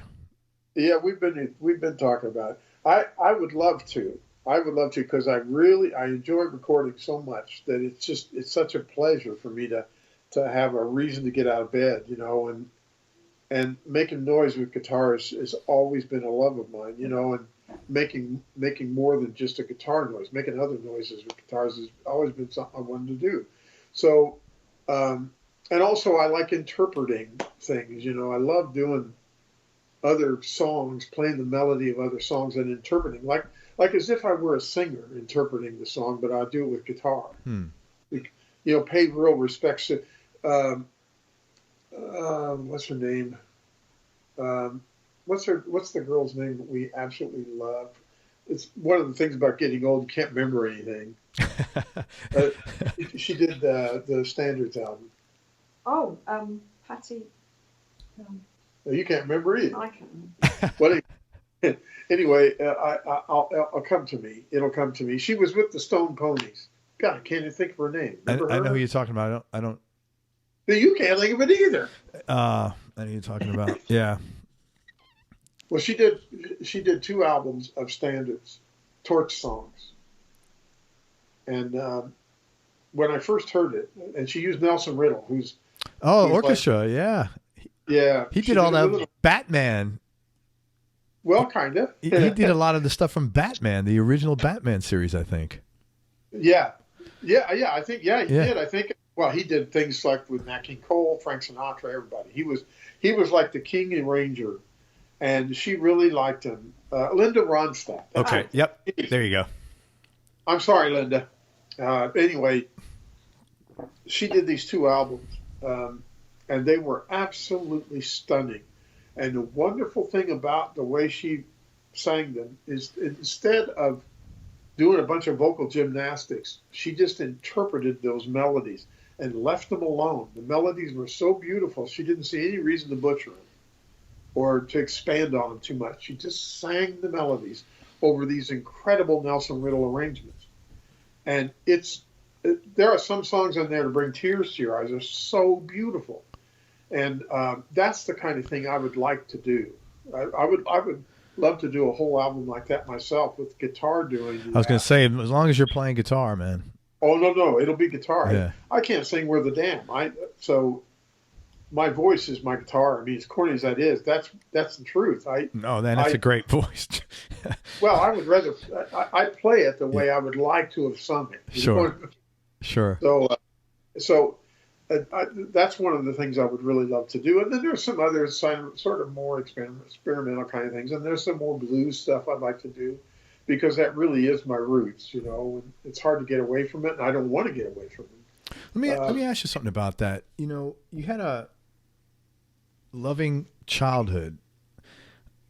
Most blues players, they're working through stuff, there's a reason you're gravitating to blues. There's a pain or just an expressiveness or something that makes you feel better. What do you think was it for you that Well, see, that's the thing. You see, that's what I asked B.B. King when I met him. That's pretty much what I was trying to ask. I mean, I may have bumbled it a little bit.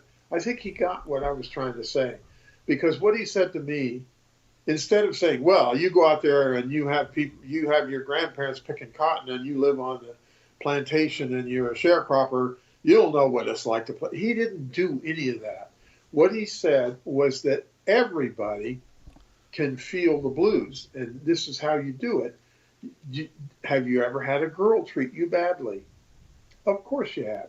What did that feel like? Well, you put that in your fingers, because that's what we're doing when we play the blues. We're putting that pain and not so much suffering so much, but just that pain in that low part of your life. We're trying to get that out of our bodies by playing it. And that's what it meant to me. When he said that, it was like, okay, so you have to put feeling into music in order to make it authentic and to make it real. When I would play, I don't care if I was playing in a bar gig. When I played blues, I was always trying to think of what he said. You know, like, okay, well, yeah, you remember when you got an F on this? I mean, as dumb as that sounds, that's where you do. You tap into that emotion and that feeling, and then you bring that out as a player through your fingers. And instead of it depressing people out there, they feel the release of it. You know what I mean? They feel tremendous. And it makes them feel terrific. Yeah. See? So it makes you feel terrific. It makes them feel terrific. So it's this wonderful thing going on between you and the audience. It's the most beautiful thing, you know. When you can play blues and touch somebody, man, it's worth more than anything you can do. It's worth way more than any money. That's for sure. Yeah. When you can play some blues and have somebody, I remember one time I was doing a club, this horrible saloon bar thing, terrible thing. We had to do 5 sets, and it was with the Light Brigade that I told you about before. And we always did our first set, because there was hardly anybody there, we would do B.B. King songs because we loved his stuff, and we knew they wanted to dance eventually, you know. But we would do blues tunes and just to warm ourselves up. So we'd do all of B.B. King, a whole set of B.B. King stuff. So we come into this club, and it's like kind of in the middle of, kind of in a farm area, kind of a rural area in Illinois. And there's a black guy sitting at the bar all by himself. And there's a few good old boy white fellows, you know, kind of hanging out. Nobody else in the bar. And we're setting up. And the black guy's got kind of an attitude, you know. He's had a couple of drinks and, oh man, look at this band coming in. Oh, this is horrible. Bunch of farm hippies. You know? Yeah. You could just tell he couldn't stand this. You know, it was really funny. And so I don't know, okay, well that's all right, you know. And so we get up and we get all tuned up, we get all turned on, and our lead singer was this great big guy, 300 pounds, 6'6", big old guy. Holy crap! We used to call him Pork, and the sweetest guy ever in the world. I absolutely loved him to death. We stayed friends until he passed away. He was a great singer, and Pork gets on the mic and said, "Well, not too many of you here, but we're going to do some B.B. King for you." And this black guy, got so pissed off, like, "All right, you white guys are going to do B.B. Yeah, from King. You farm boys." Yeah, so there was a funny song that B.B. King did on one of his older albums called Beautician's Blues. It felt kind of a funny blues tune. And we liked it. We liked the lyrics, and it was a shuffle. So we started out with Beautician's Blues, and we got into it, and it was, and I came to do my solo. For some reason or other, I was on that night. You know, it's just, you never know until you hit the first note. Mm-hmm. And for some reason, things were coming out. Oh, this sounds great. You know, everything sounded really good, and things were coming out. And I noticed the black guy's walking over towards my side of the stage, and we finished the song, and he said, "Man, that guitar sounds like Lucille." That's cool. He said, "Yeah, that's pretty damn cool, man." It was the most beautiful thing that, of all the things that happened to me in my career, that's one of the most beautiful things. Yeah. He said, "Well, what's the name of your guitar?" And I said, "I don't know, Betty." I didn't know what to call my guitar. I never named the guitar, but he was so sweet, man. He said, "You guys sound great," and then he left. But that's so cool. It was like, oh, that's the coolest stuff. Yeah. That's the coolest stuff. Yeah. What would be your top, if it's possible to answer, go with knee-jerk reaction, top 3 musical experiences you've had? That's funny. I was just asked that a couple of days ago. Were you really? On another interview. Well, actually, so they're fresh in my mind. Actually. Okay. There are lots of them, unfortunately, I have to say. For instance, one of them was playing Royal Albert Hall with Lou Reed. That's the most beautiful venue, and it was sold out. There was another one with Lou at the Ryman Theater in Nashville. That was sold out, and I couldn't believe the reaction of Lou Because Reed. it was Nashville. They just loved him. And here I am, I'm standing on the Grand Ole Opry stage. My father would have just died. To see you on there, yeah. Oh, yeah, he would have loved it. He would have just loved it because he was a Grand Ole Opry. He loved country western, the real country. Yeah. He would never have liked the new country. Like Tom Petty said, new country is like bad rock with a fiddle. Well, it's like disco with a cowboy hat. Yeah, so we probably lost some people, and they're going to turn this off now. But anyway. Won't be the first time. Oh, that damn Steve Hunter, he doesn't know what he's talking about. Anyway, I was raised on the real country, and I still love it. Hank Snow, Hank Williams, Merle Haggard, all those guys. I was raised on that. I love those guys. I love them to pieces. I actually think for this audience, you'll gain more fans because you said that, then turn more people off. This is a great audience, man. Yeah, I think you do have a great audience. But anyway, one of the most beautiful was with Tracy Chapman. We did a show in Italy with Pavarotti. Oh wow! And that's probably. So here I am. I'm standing on stage, and behind me, directly behind me, is an 80-piece orchestra, 80 pieces, and in front of me, and with my floor monitor, was Pavarotti, and he was coming out of my floor monitor. Him and Tracy were singing a duet. It was absolutely the most gorgeous thing I've ever heard, and I'm fighting back tears because it's so beautiful. And then the funny part, I've told Karen this. The funny part is, remember, we're in Italy. So the funny part is I turn around, and right behind me is the string section, violins, all the violins. And I would guarantee you about 80% of the violin section all look like Sophia Loren. They were the most beautiful.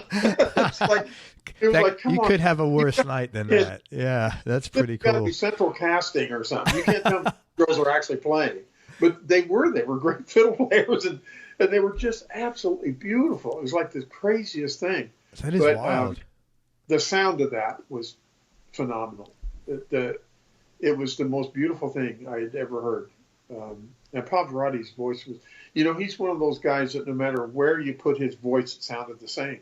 It sounded the same in a microphone as it did just in the room, in the monitors. No matter where you heard his voice, it sounded just exactly the same. It was the most magnificent voice I've ever experienced right in front of me. Yeah. Just unbelievable. There was one more gig I probably should tell you about. With Alice Cooper, we played Madison Square Garden. And how cool was that? You love in New York. That's the coolest. And you're playing the Garden. Sold out in 4 hours, something like that. And right in the first row was the Rockefellers. That's really funny. That was crazy. David and Nelson Rockefeller? Yeah, the whole family. The reason at an Alice Cooper concert. That's weird. Alice Cooper, and they wanted to meet him afterwards and everything. It was like, go figure. Wow, they were cool. They were all dressed in suits and stuff, and everybody else was like all trashy, and everything, and Alice Cooper makeup and stuff. And they were in the front row, all dressed up and sitting in there and watching the show. But apparently they loved the show, and they wanted to meet Alice afterwards. That's wild. Yeah, it's totally wild. I thought, this is cool. Things that you most unlikely don't expect to happen at an Alice Cooper concert. Well, there were a lot of those. There were a lot of weird things like that. Like Carol Channing came and saw us once. Serious? That's another. Yeah. Somebody told me that it's really hard to play the Garden because it's so big that acoustically it's shit's bouncing all over the place sound wise. You got to overpower it. Yeah. We just blasted it. We just blasted the hell out of it, and that actually helped because there was a horrendous bounce back off the back wall. Yeah. And we did a quick little sound check, and it was terrible because it was, the snare drum would go bang, bang, bang, bang. It was like, oh my God, how are we going to get time? The bounce back was almost as loud as the snare. That's what I was told. Luckily, people absorbed a lot of it when it got filled up, but we just powered it. We just overpowered it. That's the only way we could could hear ourselves, without hearing a lot of backslap.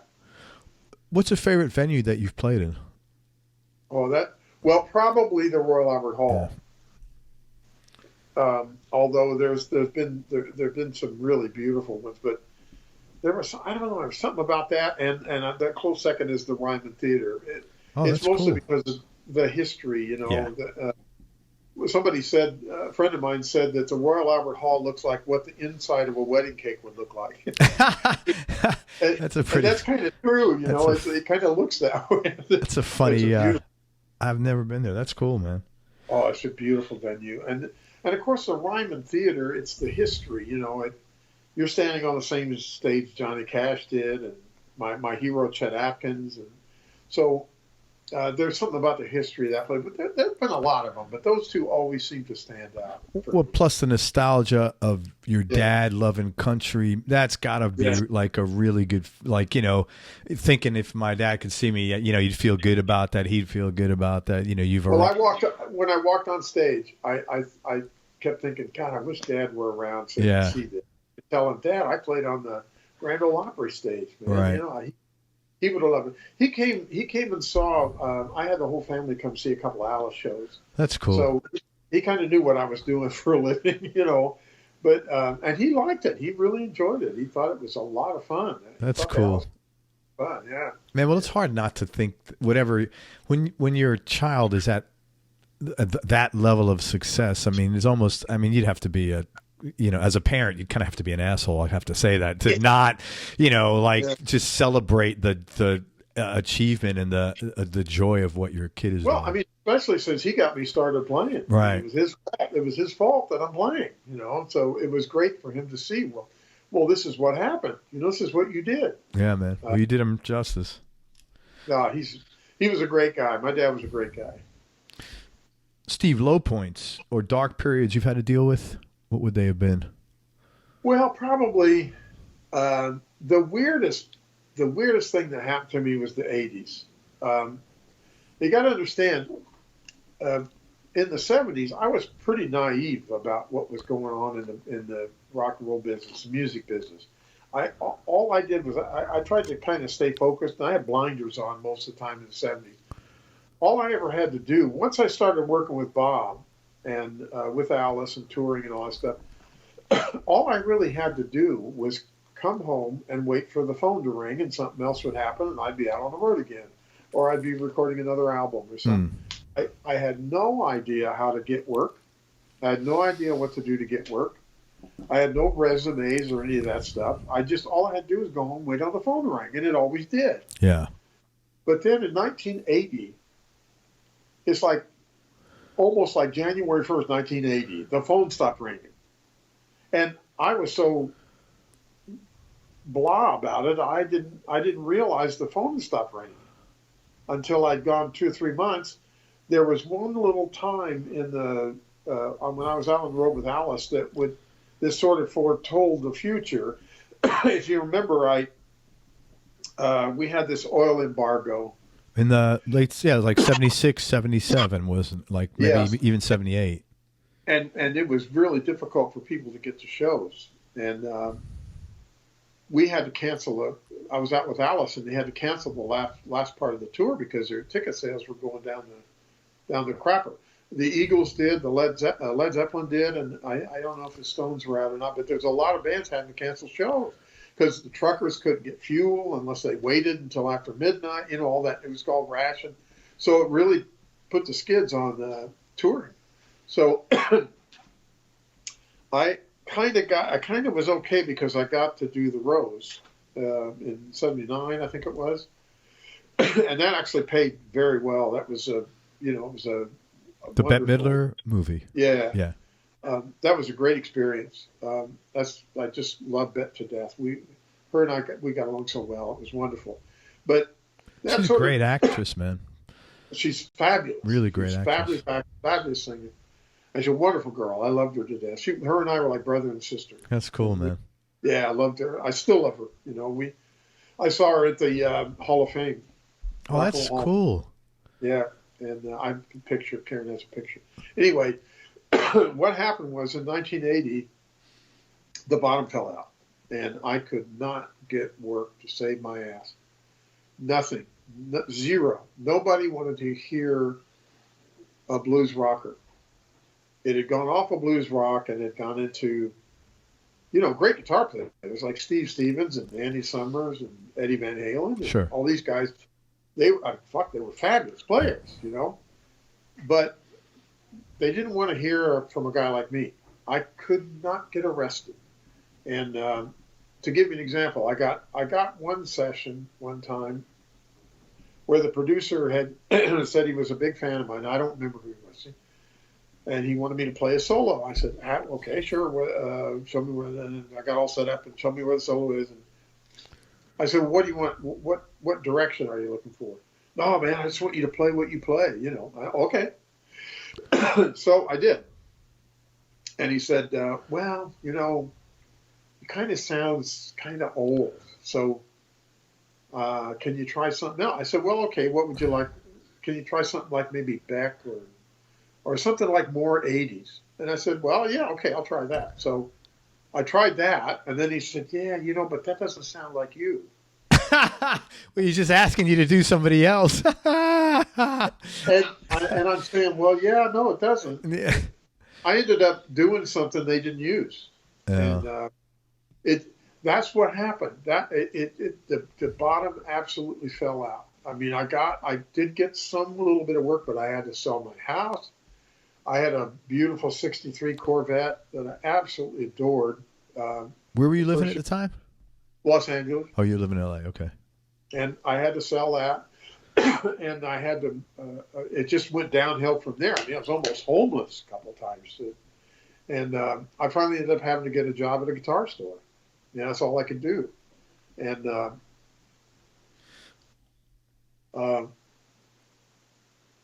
so here I am. I remember one time my mother called me on Christmas, and she lives in Illinois and I live in Los Angeles. And usually I tried to make it home for Christmas, but I couldn't. I didn't have the money. Sure.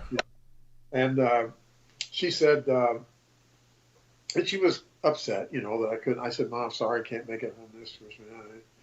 But and then when I hung up the phone, I realized I had $5 in my pocket to try to feed me and my cat, and that's all I had. Holy crap! And I said, okay, enough of this. I gotta swallow it. I gotta go get a job somewhere. So I went to get. I ran into some guy that owned a guitar shop, and he kind of knew who I was. And he said, well, how you doing? I said, well, I'm not doing all that well. And he said, well, you need a job because I'm looking for another. Yeah, give me. So he gave me a job at his guitar shop. He had a cool little guitar shop down in Hollywood, just off Sunset. And I worked there for, I think, maybe a year or so. And it just helped me feed, It was really, really, really rough for that period of time. As a matter of fact, would you get me one of those things, Karen? I had reached such a low that I thought, okay, well, I must be finished with playing because nothing is aiming me in that direction anymore. So I had to kind of come to terms as well. That may be it. You had a good 7-8 years there where you were really doing well, and it's over. Yeah. So you're going to have to find something else. So a friend of mine called me up. I think you guys know what the NAMM show is, right? Yeah, of course. Yeah, I think I'm going to be. I just got my pass for the summer NAMM actually. Oh, good. Yeah. Oh, for the one. Nashville, yeah. The one up in L.A. or in Anaheim. Yeah. He had gotten a couple of passes. He said, "Do you want to go?" And I said, "Yeah, okay." Hold on a second. I give you credit for that, man, because for a couple of things. I don't mean to cut you off, but I want to acknowledge something. You went and just took a job, man. Like that shows that you. Hang on, Steve. Let me just put this light. What an ego you do not have, because a lot of people in your situation, Steve, wouldn't have said that. They would have said, "Well, I'm fucking Steve Hunter, man. I'm not working on the guitar. No, seriously. And you know this, and I really give you a lot of credit for saying, I need a job. I don't, I got to work. I got to feed my cat. I got to feed myself. End of conversation. Yeah. And I also give you credit for willing to go to the NAMM show, because I know myself, I've had low periods I've been working for myself for 21 years. Yeah. And I have a really good work ethic. So when things are not going well, because I sort of, my identity is sort of, for me anyway, tied very closely to that work ethic. No matter how hard I'm working, if things aren't going well, you don't feel good about yourself. I don't anyway, for sure. And I don't want to go out and the last thing I want to do is go out and see loads of successful people. Yeah. So I give you a lot of credit for being open to doing that. I don't know where the story's going, but I really just want to. Well, I mean, the thing is, it was a matter of survival. When I saw that $5 and I saw what I had to do with it, that was a matter of survival. It didn't matter whether I knew who I was or not. You know what I mean? And so, and that's not a good thing. Yeah. That's a good thing. I mean, I thought, well, I'm not who I thought I was. I'm not this guitar player that everybody loves. Not anymore. Nobody loves me anymore. I'm done. Yeah.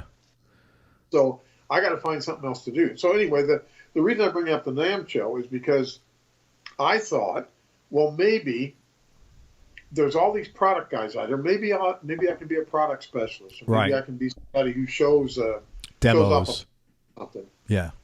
So I went out there looking for work. And I thought, well, they usually pay pretty well, so that'd be all right. I can do that. I can still play a little bit, But isn't it funny? But isn't it funny how you start thinking like, I mean, you're like, by any standard, one of the greatest rock guitar players that has played, right? But and not that you were like thinking about that, but your own talent. But when the shit hits the fan, it's amazing how in our brains we think, well, maybe I could still. It's a terrible thing, man. And I've been there myself. Because the thing is, I don't think I knew my own talent at that. I don't know. I didn't know whether I didn't understand what had happened between 1979 and 1980. I didn't understand what had happened there yet. I didn't know how. I had friends who said, well, you got to go get some work. And well, how do you do that? Well, and they told me, make a resume, make some tapes. So I did all that, spent money I didn't have and sent them all out to everybody. Never got a call. Yeah. So I went out to the NAMM show thinking, well, maybe I can find a job. So I went out there, and of course, this was at the very beginning of the height of shredding. And everywhere I went, that's all I heard. And I thought, well, they don't want me. I don't shred. I don't do this. I don't do tapping. I don't shred or any of that stuff. I play bluesy kind of stuff. Nobody gives a damn about that anymore. So I ended up getting more bummed out than I was before I went out there. So we're getting ready to leave. My friend was kind of feeling it, and he said, well, come on, let's go, So we're walking down the side of one of the main rooms, and Fender had a room just off of the main room. And he said, well, let's go and see what Fender's got, what new stuff Fender's got. I said, yeah, okay, that's a good idea. So we opened the door. And when we closed the door, it was almost soundproofed. You couldn't hear a lot of the crap that was going on out there. And I'm sorry, but it was crap. There was a lot of newbies, that were learning how to tap, and they didn't know what key they were playing in. Sure. So we go in this small little Fender room, and it's quiet. And all of a sudden, I hear this most beautiful jazz guitar playing. And I kind of have to go around guitars and stuff. And there's a guy sitting on a stool, looked like an accountant, with this ancient Telecaster. I mean, it was a 1952. It had just been beat to death, but it sounded like an orchestra. Most beautiful sounding guitar I'd ever heard. And he was playing some of the most incredible stuff I'd ever heard. So I couldn't believe there were only like 4 or 5 people standing around him watching it. I was completely mesmerized by this guy. So he gets finished playing, and I wanted to go talk to him, but he left. I didn't get a chance to talk to him. I finally found out it was Ted Greene. Wow. And I had his book, Chord Chemistry. So I knew who he was. I didn't understand the book, but I knew who he was. Most people don't understand that book. He played such beautiful stuff. So I thought in my head, okay, nobody wants me to play anymore. Fine, I'll get a job and I'll play guitar to myself. But if I'm going to play guitar to myself, I'm going to play like that. That was the most incredible thing I ever heard. So I went back to my guitar shop gig, and I started asking guys who come in and out there, do you guys know who Ted Greene? Oh, yeah. This one guy said, yeah, I know Ted. He's a good friend of mine. I said, well, do you happen to know whether he teaches? Well, that's all he does is teach. So can you get me his number? So he got me his number. I called him, and he didn't know who I was, which was wonderful. I really was glad he didn't. And he said, I don't have any openings for 3 months. He was booked up 3 months in advance. So I said, that's okay. I'll wait. I'll call you back in 3 months. So I called him back in 3 months. And he said, yes, I do have an opening. And we talked a bit, and he told me how much he charged, which is like complete peanuts, like $12.50 or something, some ludicrous amount of money. And I went out and had my first lesson with him. I didn't say anything about seeing him at the Fender booth or anything. I just sat down. I just wanted to see what he was going to do. I hadn't had a guitar teacher since I was a kid. So he asked me to play something. And he said, now, I'm not going to grade you. I'm not going to judge how you're playing or anything. I just want to see how far along you are. Because he said, I don't like to teach beginners. I send them to other teachers I have who are really good at that. I tend to want to teach some more advanced guys. Okay, that's fine. And I figured, well, okay, if he hates me, then I'll find another teacher. But I played a kind of a simple version of the Beatles song Here, There, and Everywhere with the melody, with the chords and the melody. And he listened, and all he did was kind of watch my right hand and watch my left hand to see if I had gotten to a certain stage. And he said, yeah, that was really good. That's nice. I can see you've been playing for a while and blah, blah, blah. He picks up that ancient telly, and he says, you could have played it like this. Then he plays Here, There, and Everywhere in the same key with these most beautiful chords I'd ever heard in my life. Just right off the top of his head. And I was hooked. I thought, I got to learn this guy's stuff. Right. At least some. So we kind of hit it off. It took a little while for me to relax with a teacher, but once I did, I told him my music theory is completely crap. It's all twisted and all wrong, and all I want to do is kind of get it straightened out a little bit, and I want to learn as much as I can learn about guitar chords. He said, no problem. We can fix that right up. And then there's this thing called finger harmonics, or sometimes they're called harp harmonics. Chet Atkins used them, and Lenny Breau used them. It's a beautiful. It sounds like harps when you do it right. And I wanted to learn how to do that. So that's when I started taking lessons, and I learned so much from him about guitar. He rekindled my love for the instrument because I was kind of getting cold to it. It's like, well, it's not doing me any good anymore, Sure. So there's no inspiration to play it. So suddenly when I started with him, he gave me a much, much broader look at the instrument than I'd ever seen before.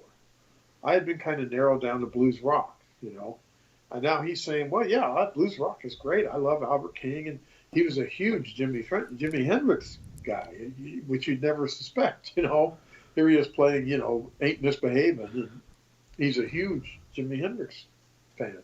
And the Beatles, of course. And so he just broadened everything. He started teaching me things about chords, how to spell chords, how to make them, create them, and everything. He said, man, don't go buy those 2,000 chords books. Don't buy that. You're not going to memorize 2,000 chords.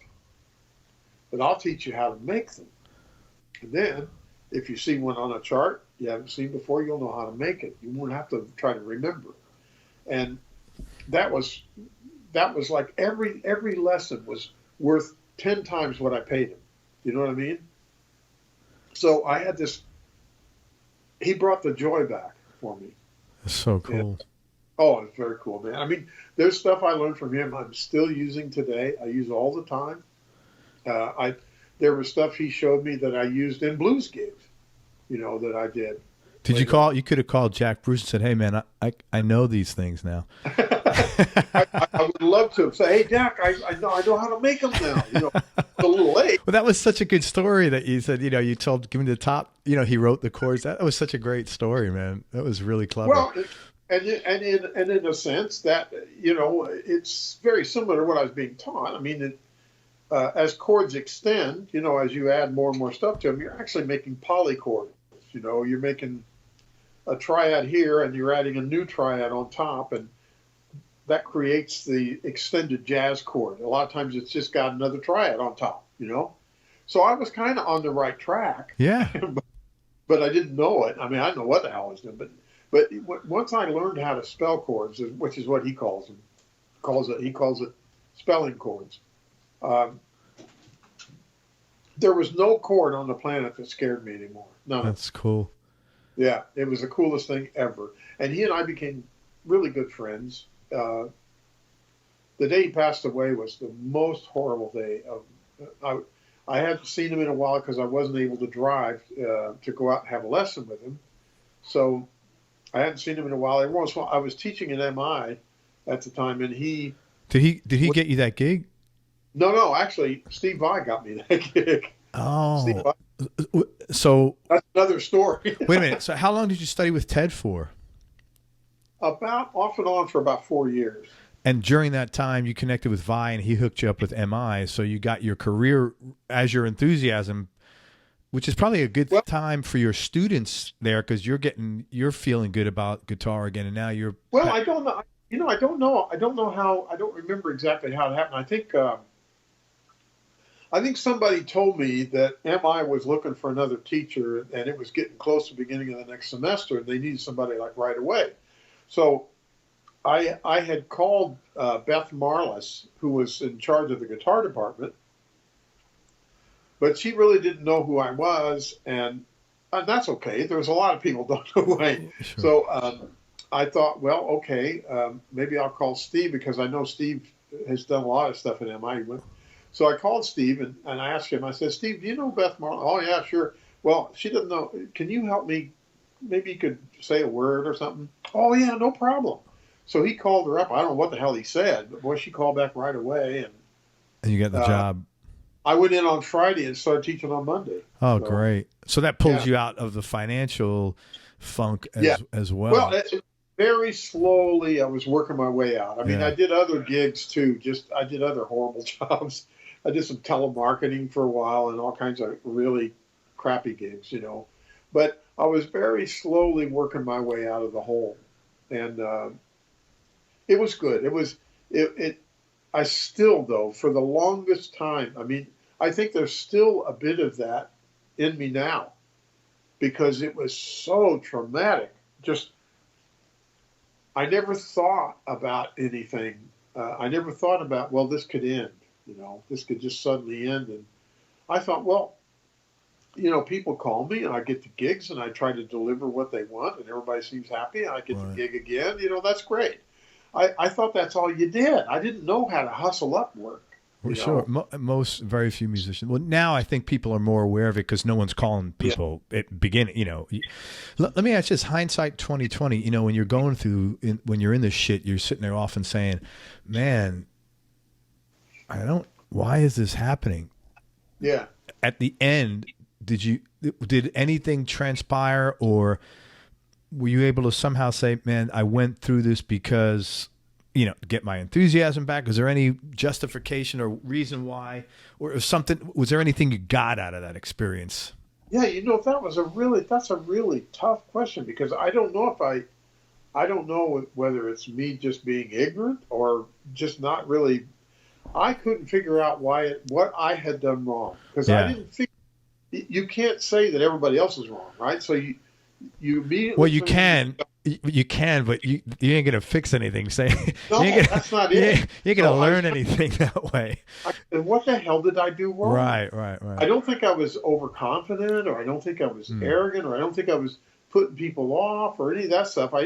it's just the music business changed, and tastes changed, and the way records were done and all that stuff. Everything had changed virtually overnight for me because I wasn't aware. I wasn't paying attention. The biggest part of anything like that happens to anybody is the fact that you're not paying attention. You're not looking and seeing what's going on out there. Yeah. I think it caught a lot of people off guard. The digital revolution caught people off guard. I mean, there's a lot of things that did. That was personal. That was like, hey, man, we don't like your shit anymore, man. So get out of here, kind of thing. That's how I felt.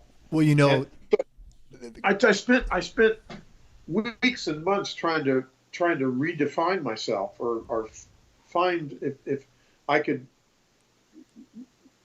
reinvent myself, maybe in some ways, to keep. So I tried all sorts of stuff. I really loved Andy Summers playing. He had beautiful guitar sound stuff. I tried tapping for a while, and I hated it. So I couldn't see you tapping, man. I got to be honest with you. No, it's like so inconsistent incongruent with what your music's all about. No, I just hate it. So I gave that up quickly. But I did try, other things. I did try playing slightly, altering my touch, my technique, everything. Nothing seemed to work. The further I got away from blues and rock, the less I liked it and the less I wanted to do it. Yeah. So I realized, oh my God, I have to be honest with myself, with who I am. But that means I can't work, because when I'm honest with myself and play what I want to play, nobody gives a damn. Yeah. So what do? So that's a tough. I tried to get into production because I love producing, but I didn't have any kind of name as a producer. So bands aren't going to come clamoring to you unless you've got some sort of a track record. Well, that makes sense. I would be the same. Bob wasn't able. I'm assuming you connected with Bob back then. That he wasn't able to do anything either.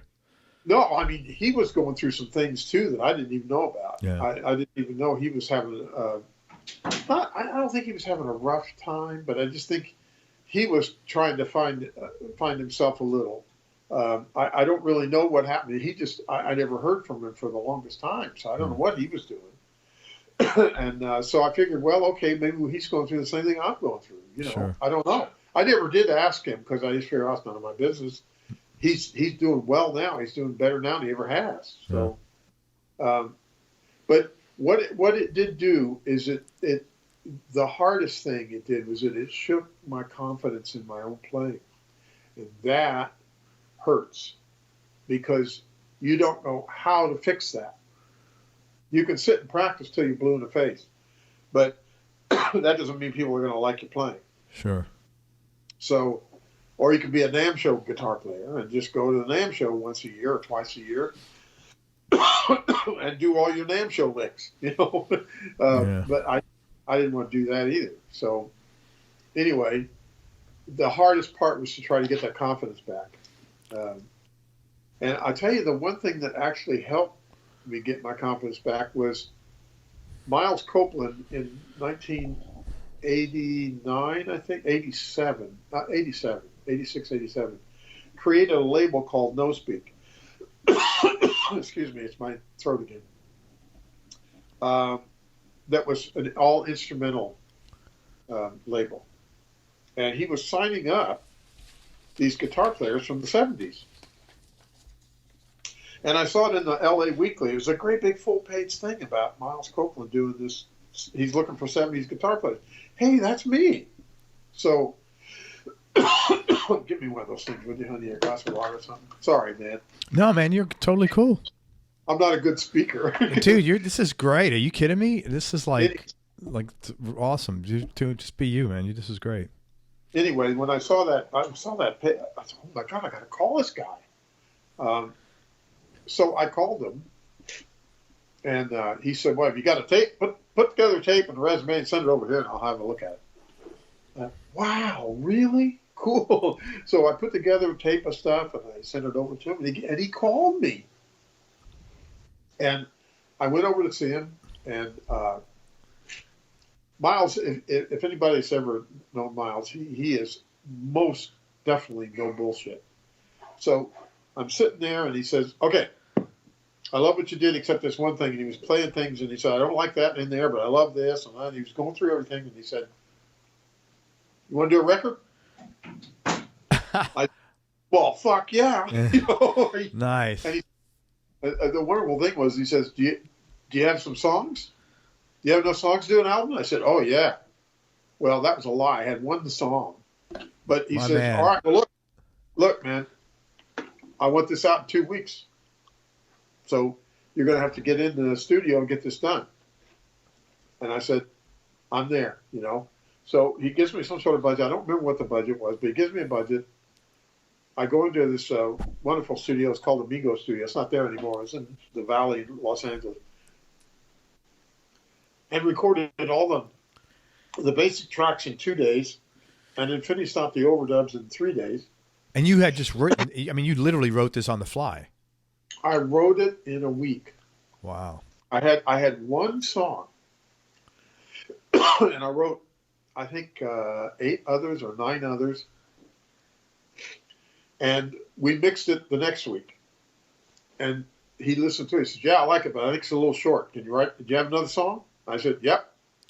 I didn't have another song. I wrote another song that night after I talked to him, and went in the studio the next day and recorded it and mixed it, and put it on the album. He loved the album. It's called The Deacon. And he loved the album. It came out. He put me on the road with this show called The Night of the Guitars. And that's how I met Leslie West, yeah, and Ted Turner and Wishbone Ash, and Robbie Krieger, and Pete Haycock from Climax Blues Band. I met all these great guitar players. Steve Howe, he did the first leg of the tour, and that got my confidence back. That a guy like Miles Copeland would see potential. For everybody listening who doesn't know, that's Stuart Copeland's brother, who's a very well-known producer, and he's a very successful dude. Well, he discovered the Police and managed them, and then signed them to A&M, and then he formed his own label, and had people like the Fine Young Cannibals and all these bands. It was a very, very successful music label and manager and stuff like that. He managed Sting for a little while. He's very hardcore kind of businessman, but I loved him to death. He just was like the coolest. Well, he gave you an opportunity to change your life. Yes, that's and great. He treated me with respect that I wasn't getting, and not that I need it. You know, it's a weird thing. Respect is one of those things where I know. My father and my grandfather both said, you don't demand respect, you earn it. Sure. So I always tried to earn somebody's respect. And I didn't walk up to him and say, hey, man, you know who I am? I'm Steve Hunter. I never did that. No, of course not. Of course not. But I did try to earn it. Yeah. But when you can't earn it, it don't feel good, man. No. I've been there. Yeah. No. When you try to earn it and they don't respond. Sure.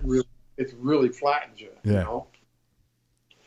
But Miles showed me that respect, and he got me as much work as he could get me.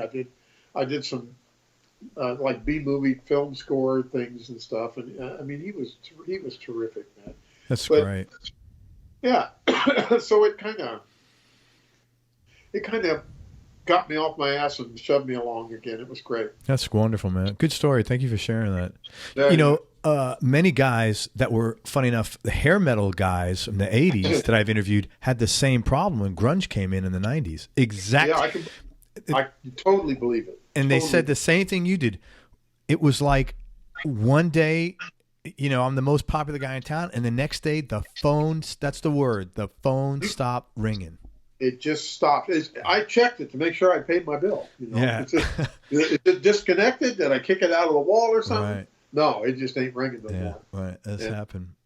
Yeah. Wow. I want to talk about gear for a few minutes for all my gearheads. Absolutely. What was your primary guitar in years gone by, and what's your go-to now? And when I say go-to, not like as a tool, but the one you like playing the most. Yeah. Well, I'll give you the back thing first. Yeah, man. I've had, when I first started, I had one guitar, like everybody. I had an SG, and I love SGs. I don't have one now. I kind of wish I just told Karen I wish I had one now, because there's something about they're not a really well designed guitar. The necks broke on them all the time, and if you're not careful, you bend them out of tune, and stuff. But boy, they had a sweet tone, and they played beautifully. They're easy to play, man. They're so easy to play, and I love them. I'd like to have one. But then I was one of the lucky players that got one of the first BC Riches, and they were the most wonderfully built American guitars. The American BC Riches were primo guitars. There's a guy named Neil Moser that did a lot of the setup work, and this is one of those guys that had that. Setting up a guitar was an art. It wasn't a tech thing. It was an art thing. He put a real bone nut on the neck, cut it by hand, and it was always perfect. He was an artist when it came. He also is credited with designing the BC Rich Bitch, too. So, and Neil and Bernie Rico became really good friends. Dick Wagner and I both were good friends with him. And I got a lot of BC Rich guitars, and I absolutely loved them. But do you still have any of those old BC Rich? No, and I hate it. Remember, this was the time when I was having to sell things right. to pay the rent. I had a BC Rich double neck that I absolutely adored. Oh, wow. It was painful to sell that, because that thing was absolutely a stunning guitar. But yeah, man, it is what it is. I had a 1960 Strat I had to sell too, and that thing was my love. It helped me realize that guitars were nothing more than tools. So I didn't get attached to them anymore. I don't really get attached to them as much anymore. Like I used to. I used to like, oh, this is my guitar. I just don't touch it, don't even look at it, kind of thing. But now it's like, okay, it's a hammer. It's a hammer. There's a saw. I use it to build a house. Right. That's what it. So that now I'm not so attached to them. It doesn't hurt when I have to sell them. Well, you also are pretty confident in knowing that the sound is here, man. It's not. It's not in. Once you realize that the guitar, it's a nice thing. I have some beautiful guitars here, and the one you asked about was my go-to guitar.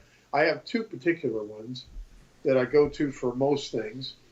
Actually, three if you count an acoustic guitar, but the two electrics, I have a Gretsch Black Falcon, which is a very unique sounding semi-hollow body that I use a lot. And then I have a Jeff Beck Strat, a signature Strat that I have EMG David Gilmour pickguard in.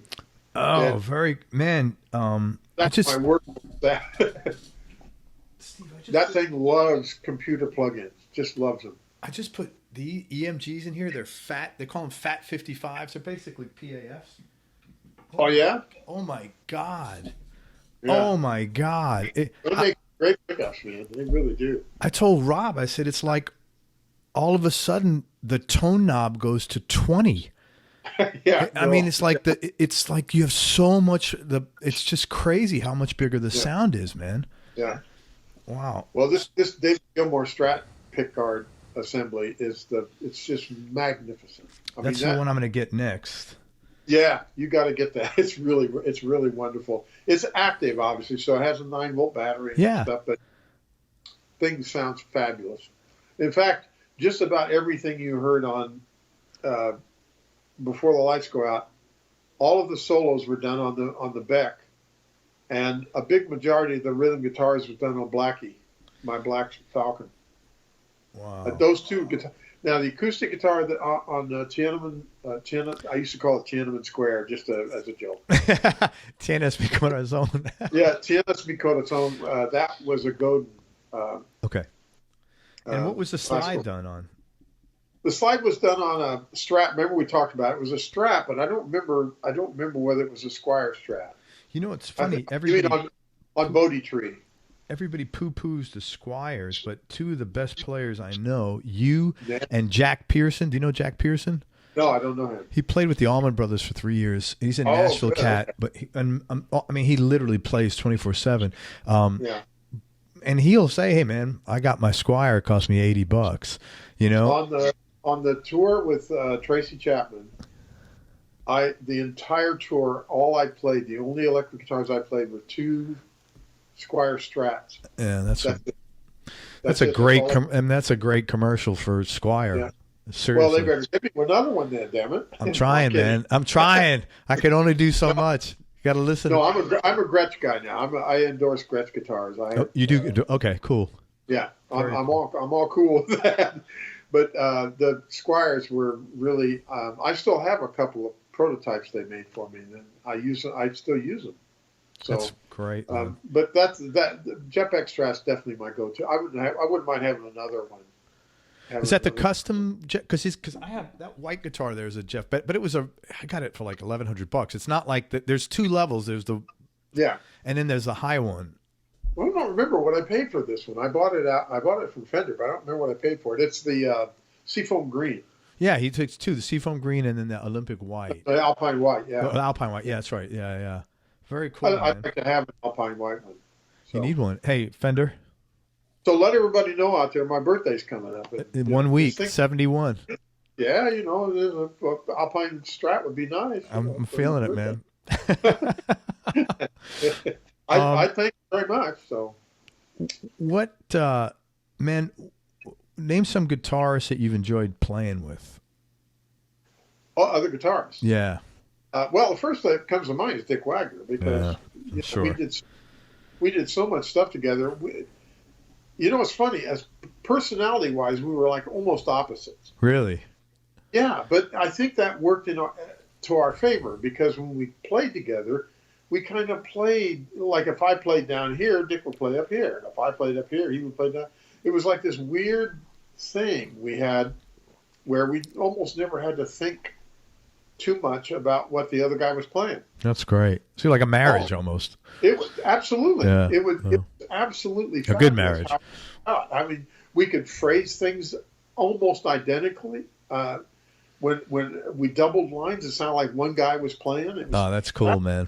Yeah, he was definitely one of the best guys I've ever played with, and there's no question about that. But I mean, I played with some guys that are really, really. One guy I think of was a guy named John Tropea from New York.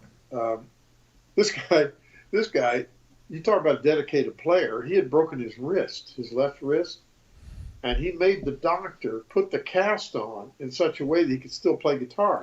So I did the session with him with Alice. He came in and played some wah-wah pedal stuff for us, and he's a great player. And he had a cast on him. He had a cast on, and where the cast went here, it was thinner, so he could get around the neck. That is serious commitment, man. Yeah, that's a serious player there, man.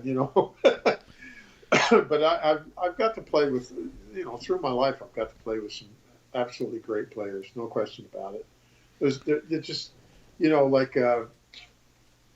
I got to get on stage with Joe Satriani and jam blues with him on one of the Jason Becker. Still Not Dead Yet concerts. Mm-hmm. It was a charity for Jason, my friend who has ALS. You want to talk about that? Because you were instrumental. If what I've read is correct, you were instrumental in like sort of encouraging him to get whatever illness checked out. Well, yeah, sort of. I met him way back. I don't remember exactly when the David Lee Roth thing. I think it was around '89 or so. Bob Ezrin had called me. Bob was originally scheduled to produce the Little Ain't Enough album. I don't know what happened. They had a falling out or something, but the next thing you know, it's Bob Rock. But Ezrin had called me and he said, I got this new young gun. He's an incredible guitar player, but he needs some blues. Do you want to give him some lessons? And I said, yeah, sure. Not that much into teaching, but again, I was needing money. So, sure. So he sent Jason over, and Jason comes over, and he's this long, tall, lanky kid, my God, I'm the same age as his father, and I thought, oh my God, we're not going to get along. He's going to hate me. I'm going to hate him. But he comes in, and he's a really sweet kind of guy, you know. And we sit down and we start talking. I said, okay.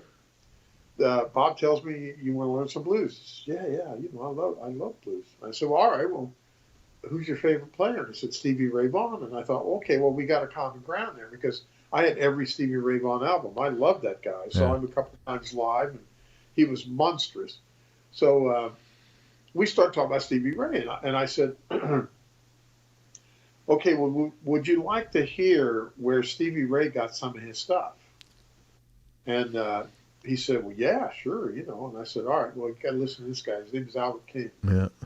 So I put on a CD called Years Gone By. It's one of my favorite albums. Great record, man. Yeah.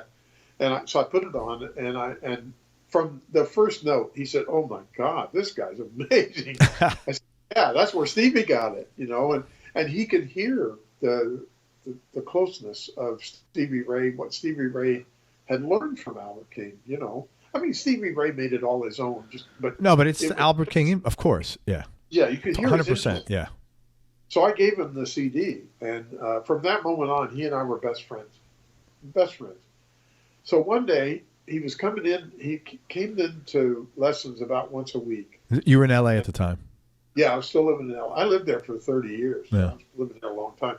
So he knocks on the door, and I opened up the door, and I went and sat down. I thought he was right behind me, but he hadn't come in all the way yet. And I said, "You okay?" And he says, yeah. And he kind of stumbles in, and I said, "Well, what's the matter, man? Did you stub your toe or something?" He says, "No, it ain't working." And I said, "What do you mean it's not working?" And he said, "Well, yeah, it's just not working."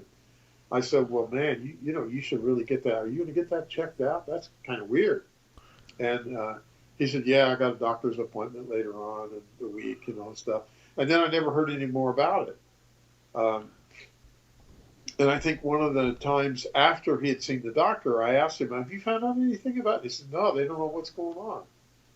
And then I kind of started getting a little worried because I had the little experience I had in the Army around the medical field. I learned a lot about, you know, not that I'm a doctor or anything, but I learned a lot of stuff. Well, you amass a certain amount of knowledge doing what you're doing as an X-ray. I mean, a ton. You're seeing everything. Yeah, and in X-ray, you're part of the diagnostic team. So, you know, you see people come in and you can almost spot, that wrist is broken, you know, or you can spot things because you've seen them enough times now, and you know when you take the X-ray what's going to look like. Sure. So you're part of the diagnostic team, so you sort of become more aware of diagnosis. And I started thinking, well, God, that's got to be a neurological thing or something, and that's weird. So I never heard any more about it. We did the album. When we went to Vancouver, he was having a little trouble walking. There'd be times we'd be walking down the street, and I'd be talking to him, and I'd look over, and he was gone. And I'd look back, and he had fallen. His leg just didn't work. He would try to put it out there to take a step, and it wouldn't go, and he would be off balance and fall. And are you okay? You know, yeah, I'm okay. And that just very slowly, progressively got worse. So with ALS diagnosis, I think most of the time it's not a diagnosis, it's they rule out everything else. Okay.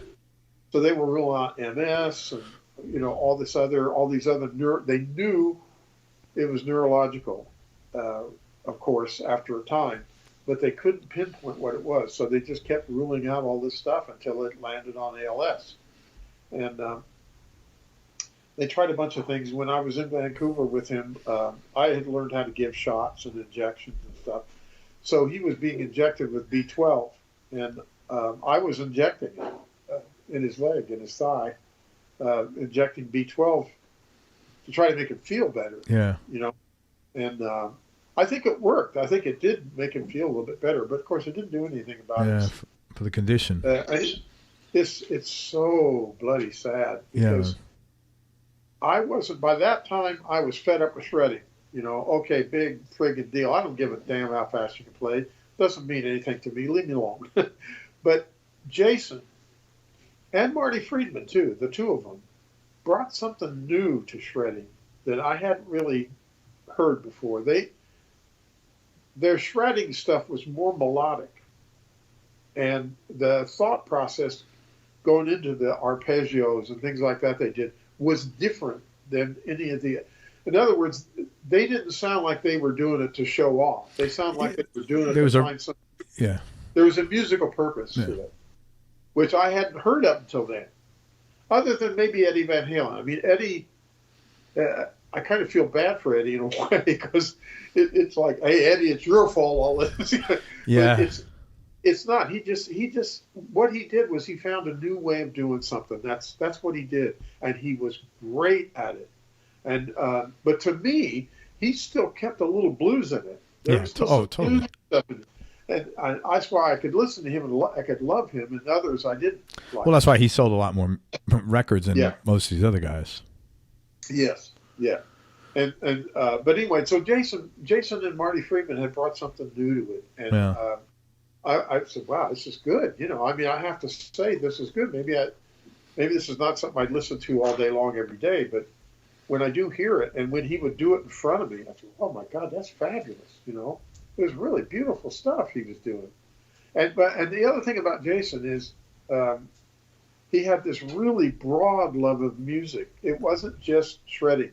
It went to classical music. I mean, he did a lot of Paganini stuff like some of the guys were doing. But I remember he did a Beethoven piece where he learned the entire thing backwards, played it backwards, and turned it over. When I hear that, it's like, what? It's absolutely mind-boggling what he could. And he could play guitar with one hand while he was using yo-yo and stuff. He did all kinds of weird stuff. But he was really broad. His knowledge and his love of music was very broad. It still is. If you listen to his new album, there's a lot of classical stuff. And, you play on that new record? Yeah, I thought so. I played one little bit on it, which I was kind of very proud of because he had all these. I think he had 11 guitar players: Steve Vai, Joe Satriani, a lot of people. Steve Morris, and I played this one little bluesy thing, which is it's kind of cool. It's like in amongst all of that shredding, there was this little guy playing a blues thing. Man. It's really kind of cool. It's kind of cool. Yeah. Desert Island Discs, top 3, knee-jerk reaction. Oh, that's a tough one. Oh, it's really tough. Yeah, it's really a tough one. Sgt. Pepper is probably the first one. Blow by Blow is probably the second one. What a record, man. Yeah. And I don't know. That third one is a tough one because it might be a classical. I absolutely adore Debussy. That's the number one classical I hear from guitar players, Debussy. By a long shot, by miles. Yeah. I would have to be a Debussy record of some sort. It would have to be because his sense of harmony. The only very close second is Rachmaninoff to Debussy, because those two guys, their harmony sense was just extraterrestrial. It's not of this planet, and it was. Debussy got in trouble in the French Conservatory. He would get in trouble for using major 7 chords. They were called too sensuous. George Harrison called them naughty chords. Naughty chords. Yeah, I think that's wonderful. But there's just something about the way he composed. And the same with Rachmaninoff, the way they compose stuff and their sense of harmony and stuff.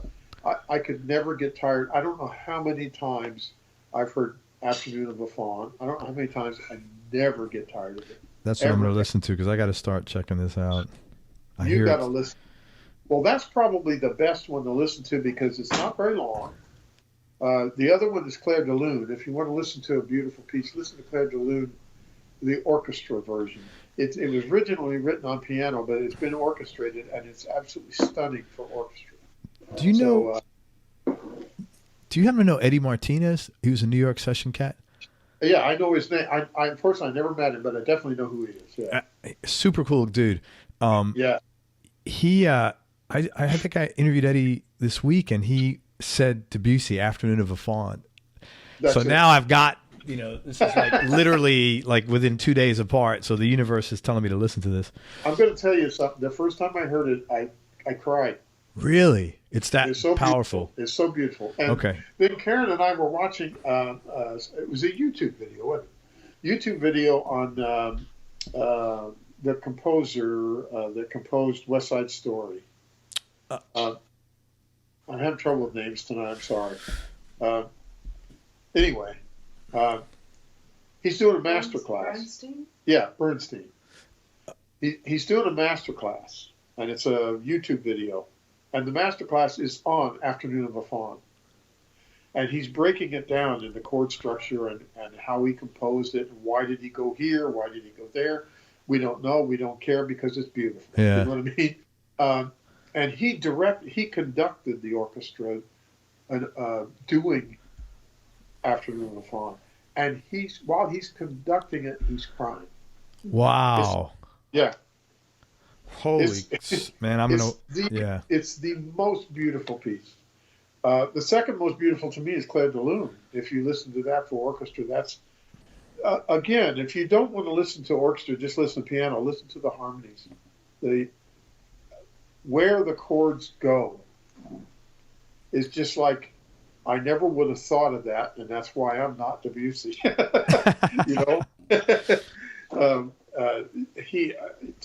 And Rachmaninoff, I can say the same thing about him. He's a little more complex and a little more in your face.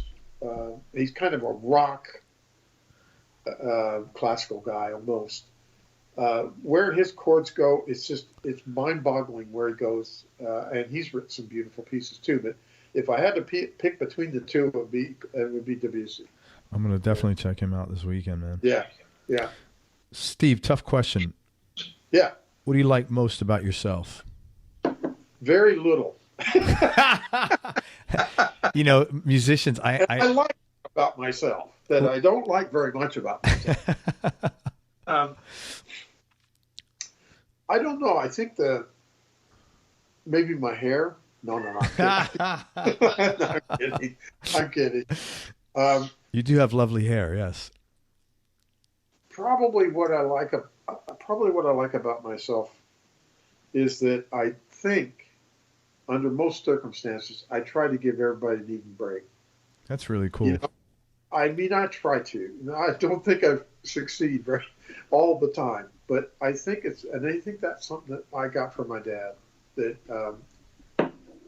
what you do is you give everybody a break until they blow it. It's sort of like you.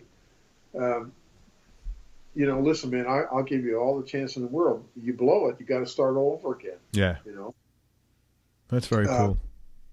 And I think that's something that my dad taught me because I saw him do that. He'd give everybody a break first. Give everybody the benefit of the doubt. We start like on an even ground kind of thing. Like I'm not looking down at you. I'm not looking up at you. We're on the same level.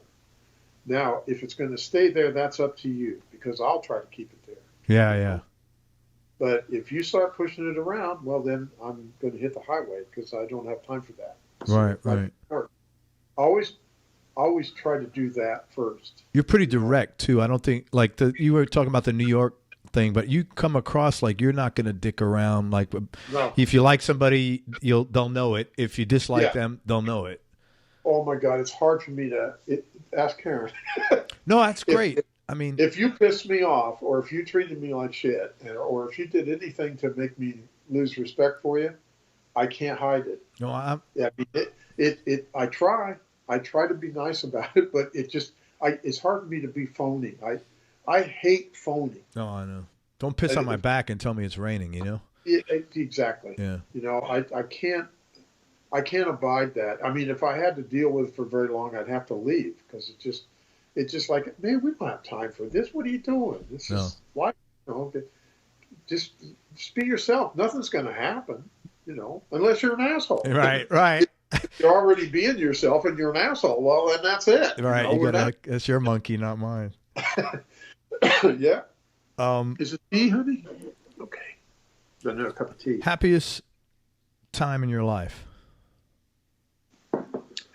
The happiest time of my life is and not because she's sitting here, but because when I met Karen. Yeah, that's very cool. And the reason I'm saying that, it's not the soppy thing. It's not trying to get a couple of brownie points from my wife. It's none of that stuff. Although sort if that should happen, it ain't the worst thing. Yeah, maybe I'll get lucky tonight. I don't. But the reason I say that is because up until the time I met her, which was it's an odd, weird story how we met. It was online, but it wasn't a dating service. It was I have to tell you the story now because it's not going to make any sense. Pete Haycock from Climax Blues Band, he and I and Derek Holt, the bass player for Climax Blues, we got to be pretty good friends on the night of the guitars thing, and actually we did an album together. It's called The H Factor, and we became pretty good friends. We sort of lost touch after the tour was over, and somehow or other we reconnected. Pete and I reconnected, and he sent me a couple of MP3s of stuff he's doing. He did instrumental stuff too, like I had done. He was signed to Miles's label, and I sent him something that I had done called Nylon Cafe that was slide, and he hadn't heard me play slide. And Pete's a great slide player. Well, he's passed away now, so he was a great slide player. But I sent him that tune because I wanted him to hear me playing slide. And he said, "Hey, it's pretty cool. It's a cool tune, mate. I've been working with this girl singer that I'd like to give it to her and see if she can write lyrics to it. Are you cool with that?" And I said, "Yeah, okay, sure." I was always thinking of it as an instrumental song, but sure, I'm game to try anything, Dude, how funny is it that if this is the little things that always fascinate me when I hear people's stories, because if you had said no, right? Yeah. I mean, these things that we do that cause other things that are so much greater. I would still be a bachelor. Blows my mind. Only I'd be a blind bachelor, which is there's nothing worse than that, probably. And the funny thing is, Pete's living in Frankfurt, Germany, and Karen's living in England, and I'm in L.A. Right. And so he sends the tune over to her, and she hears it, and apparently it made her go all peculiar, she said, and actually it made her cry, and she wrote. So what this little asshole Pete was doing, it was every time I sent him an email about her, he would send it to me. So he was playing matchmaker. Oh, that's pretty funny. So he said, "Well, what do you think?" I said, "Well, I checked her out. She's not a bad looking girl. Let's see what she can do with the lyrics." So he sent that email that I sent to him to her. Oh my God. And then she would write him back and say, "Wow, that song made me go all peculiar." He sent that to me. There you go. Like he was like fixing this up, and through Germany, between England and L.A. That's the other pretty mind blowing thing. Full of stuff, And well, finally, to make a long story short, we finally got in touch. She finally called me, or I called her. She sent me her phone number. I called her in England. We talked about the song mainly. And we started emailing back, and then at the time there was no FaceTime or any of that stuff, but MSN had a way to do video, so we would call each other and then watch on video. Okay. It's kind of like when you're in prison, So we're talking about, not that means anything. No. So we're talking back and forth, and we're getting to know each other. But I was really grilling her. I guess I thought, well, I guess I gotta tell him the part about the prayer, huh? Yeah. For all this to make sense to you, really, I remember I was sitting in my apartment in Los Angeles, and I was just thinking to myself that, hey, what if it turns out I'm 59 years old? Well, 57. I'm 57 years old, and I'm wondering, am I going to spend the rest of my life as a bachelor? And if so, am I okay with that? And the part of me that asked the question said, sure you are, man. You're all right with that. You can be a bachelor. So I said a little prayer. And I'm not kidding about this. I said, okay, listen, God, here's what I need you to do. If I'm supposed to spend the rest of my life as a bachelor, just give me a sign. Give me some sort of sign, just so I'll know, and I'll prepare my life to be a bachelor. It'll all be good. I forgot the prayer. I forgot all about it. Then, a few months later, I find myself talking to her on the phone. And I start thinking, well, wait a minute. Who's this?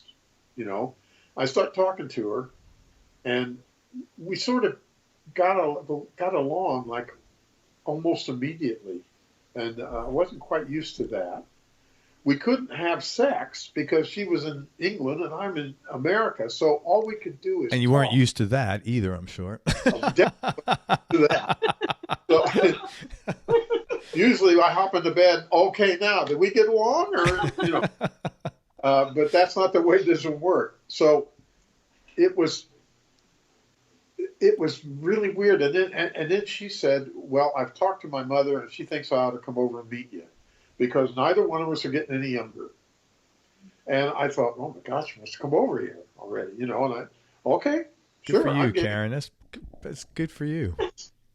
She'd never been to America. She'd never been to Los Angeles. So she got a flight, flew over here. And I told her that I found a hotel about 3 blocks away from us that just in case it didn't work out. Yeah. She could go down there. It's a nice hotel. I paid for it. And sure. All be good. Go back home. We tried it. Didn't work. No problem. Nobody's hurt. Everybody's fine. So I had it all worked out. And then I get to the airport, and it was at the LA International, so it was at the international terminal. So there's like millions of people walking all around, and of course I knew what she looked like, but I didn't know how tall she was. She's pretty short. She's 5'3". So I'm not sure who to let. I'm looking all around, and she's looking all around, and finally I guess I came through the doors, and she saw me as I saw. It was like what was that? Like a movie, almost like a Tom Hanks movie, you know. And at that moment, and I had a car to take us home with a driver and stuff. It was great. It was the son of the guy that actually stood up with us when we got married. Oh, that's cool. Yeah. Very cool. She comes home, likes my apartment. My LA apartment's a bachelor pad, you know, kind of the whole thing's a den, you know. Yeah. And the thing that makes that the happiest moment is that I had said to myself in my head, I said, okay, look, asshole, don't put on any kind. She's going to see you as you are from day one. There's not going to be any bullshit. We're not going to I'll try to be really nice, you know, none of that crap. Yeah, but you're not like that. But that's not you're not. That's not you. I don't think. No. Yeah. Anyway. And but you know, you do that. I mean, how many times you meet a girl for the first time and you're kind of nicey nice. You don't admit to having gas, you know. And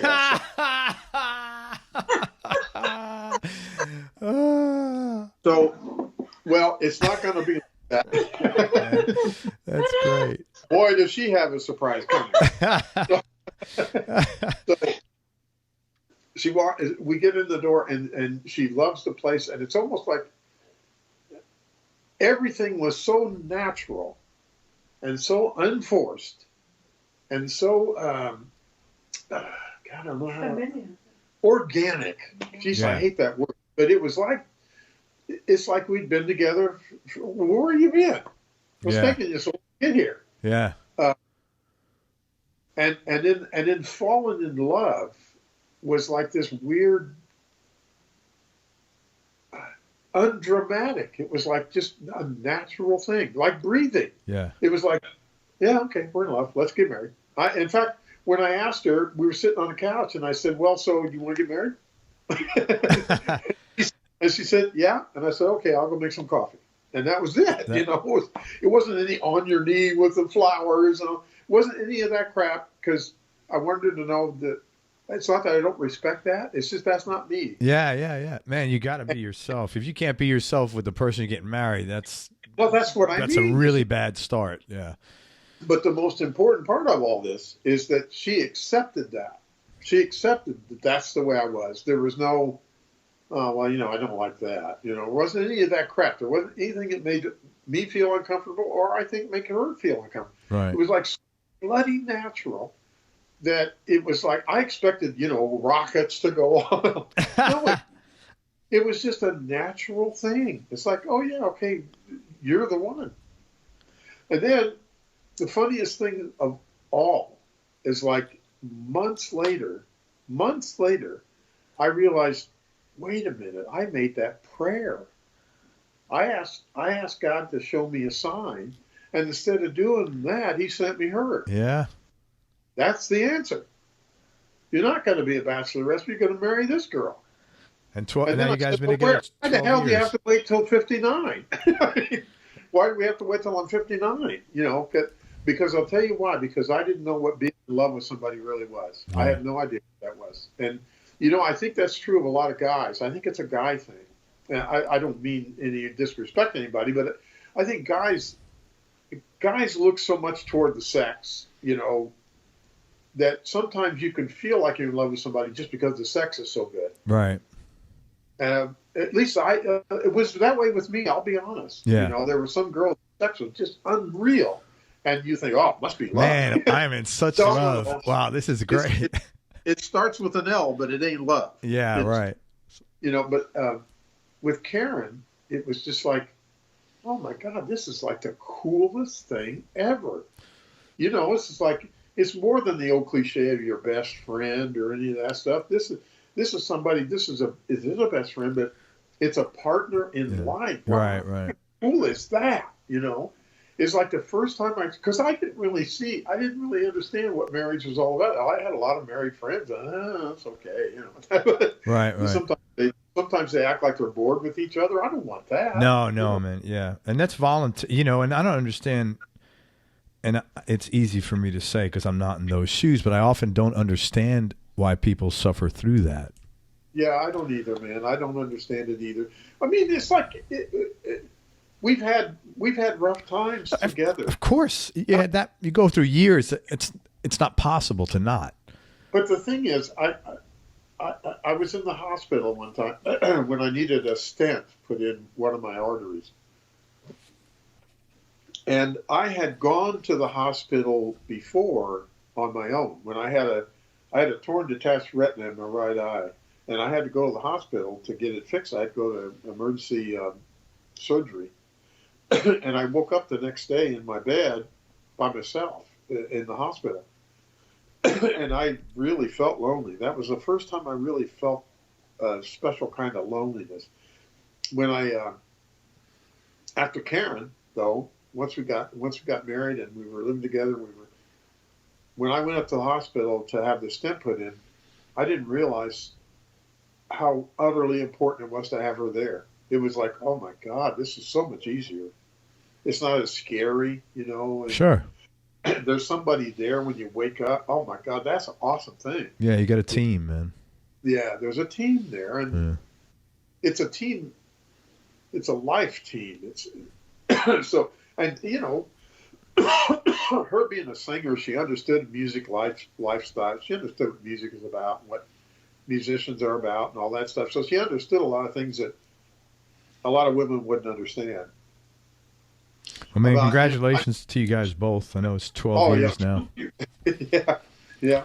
Hey, I'm going to ask you just one more question, Steve, because I could literally talk to you forever, and I know you don't. I got to let you go at some time.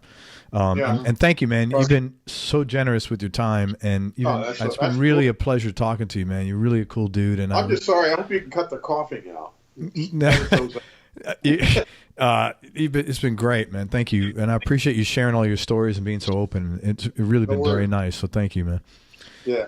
Biggest change in your personality over the last 10 years, and how much of that's been intentional, and how much is just a natural process of aging? Well, that's probably a really good question. I wish I had a great answer for it. The honest answer is going to be a great answer. Trust me. Yeah, I don't know if I've ever really thought about. I think Kara's probably going to laugh, but I actually think I've gained a lot of patience. I didn't have very many patience when I first met her, and she could probably vouch for that. But I think I've over the years, the last few years, I think I've learned a little more about patience than I had before. I wasn't very patient with me, like when you're sight impaired and you run into something or you knock something over, man, that I get so pissed at myself. It's unbelievable. And I have to learn to not get so mad. I call myself an idiot, and I'll say that's not fair for me to do that. No, a lot of times I do it just to blow off the frustration of it. But I think that is one of the things I'm still working on, but I think I'm better at than I used to be. I don't. I think I was very, very low on the patience scale for a long, long time. I'm not sure why exactly, but the other thing is too is as I've gotten older, and I think this is true of anybody that grows old, gets to the age that I am now. I mean, getting into your 70s, as I've heard people like Bon Jovi say, well, I can see the end of it now. You get to a certain, and when you get 70, you start thinking, oh, geez, I can actually see the end of my life at some point now. I've made it this far.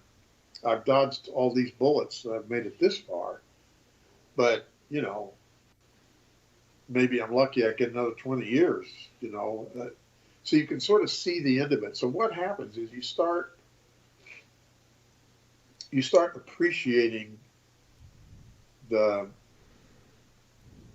things that you normally take for granted. Like one of the things that Karen and I learned when we went back to England to take care of her surgery and then come back here, we learned that both of us had been taking this place for granted. In Spain there. Yeah, here in Spain. And I'll tell you, this our little village and the ocean, the Mediterranean and everything. And the first day we were back and we got to walk out on the promenade and walk down to the beach, I think we both realized then that we had taken it for granted. And as you get older, you start taking less and less for granted. I mean, there's a lot of things you start, like when sometimes when I grab my guitar to play, it feels like work. And when I was younger, it never felt like work. I could play for hours upon hours, and it never felt like work. And I started taking my playing for granted, playing guitar for granted. And then somebody like Jason comes along who absolutely adored playing guitar and can't do it anymore. You owe it to them to play. So you owe it to him. And the third thing is you were given that gift, and if you don't use it, you are fucked up. Yeah. Because that was something that was given to you. I don't care whether it was genes or God or Buddha or the universe. Yeah. I don't give a hell. I don't give a damn where it came from. You were given that, and if you don't use it, that's like probably the ultimate sin to me. That you're not using a gift that's given to you until you can't use it anymore. So my fingers still work. I can still play. So I owe it to those people, and I owe it to myself to keep playing. And I don't think I take that for granted so much anymore. I think I did for a long time. Man, you certainly can still play. Good. Yeah. Good. Somebody to tell me. You don't. Wow. I mean, you don't need me to tell you that. You can. Man, thank you again. I really appreciate it. I want to just tell people where to find you. And first of all, Steve Hunter, one of the greatest rock and roll players, guitar players ever pick up a guitar. Steve's got a few things going on I want to just draw your attention to. First of all, you can go to his website, stevehunter.com. Please check out his last record, Before the Lights Go Out. It's an amazing record. The album before that is also really cool, called Manhattan Blues Project. If you're definitely from New York or like New York, you'll love it just for the vibe, but it's a great record.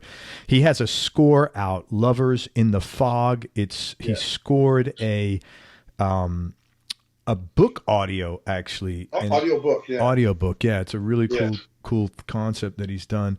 And if you are looking for Steve to play on some tracks, or you're looking at him to help you with some soundtracks, go to stevehunter.com and go to the contact tab and give him some information, be specific, and, if it's a fit, I'm sure he'll get with you.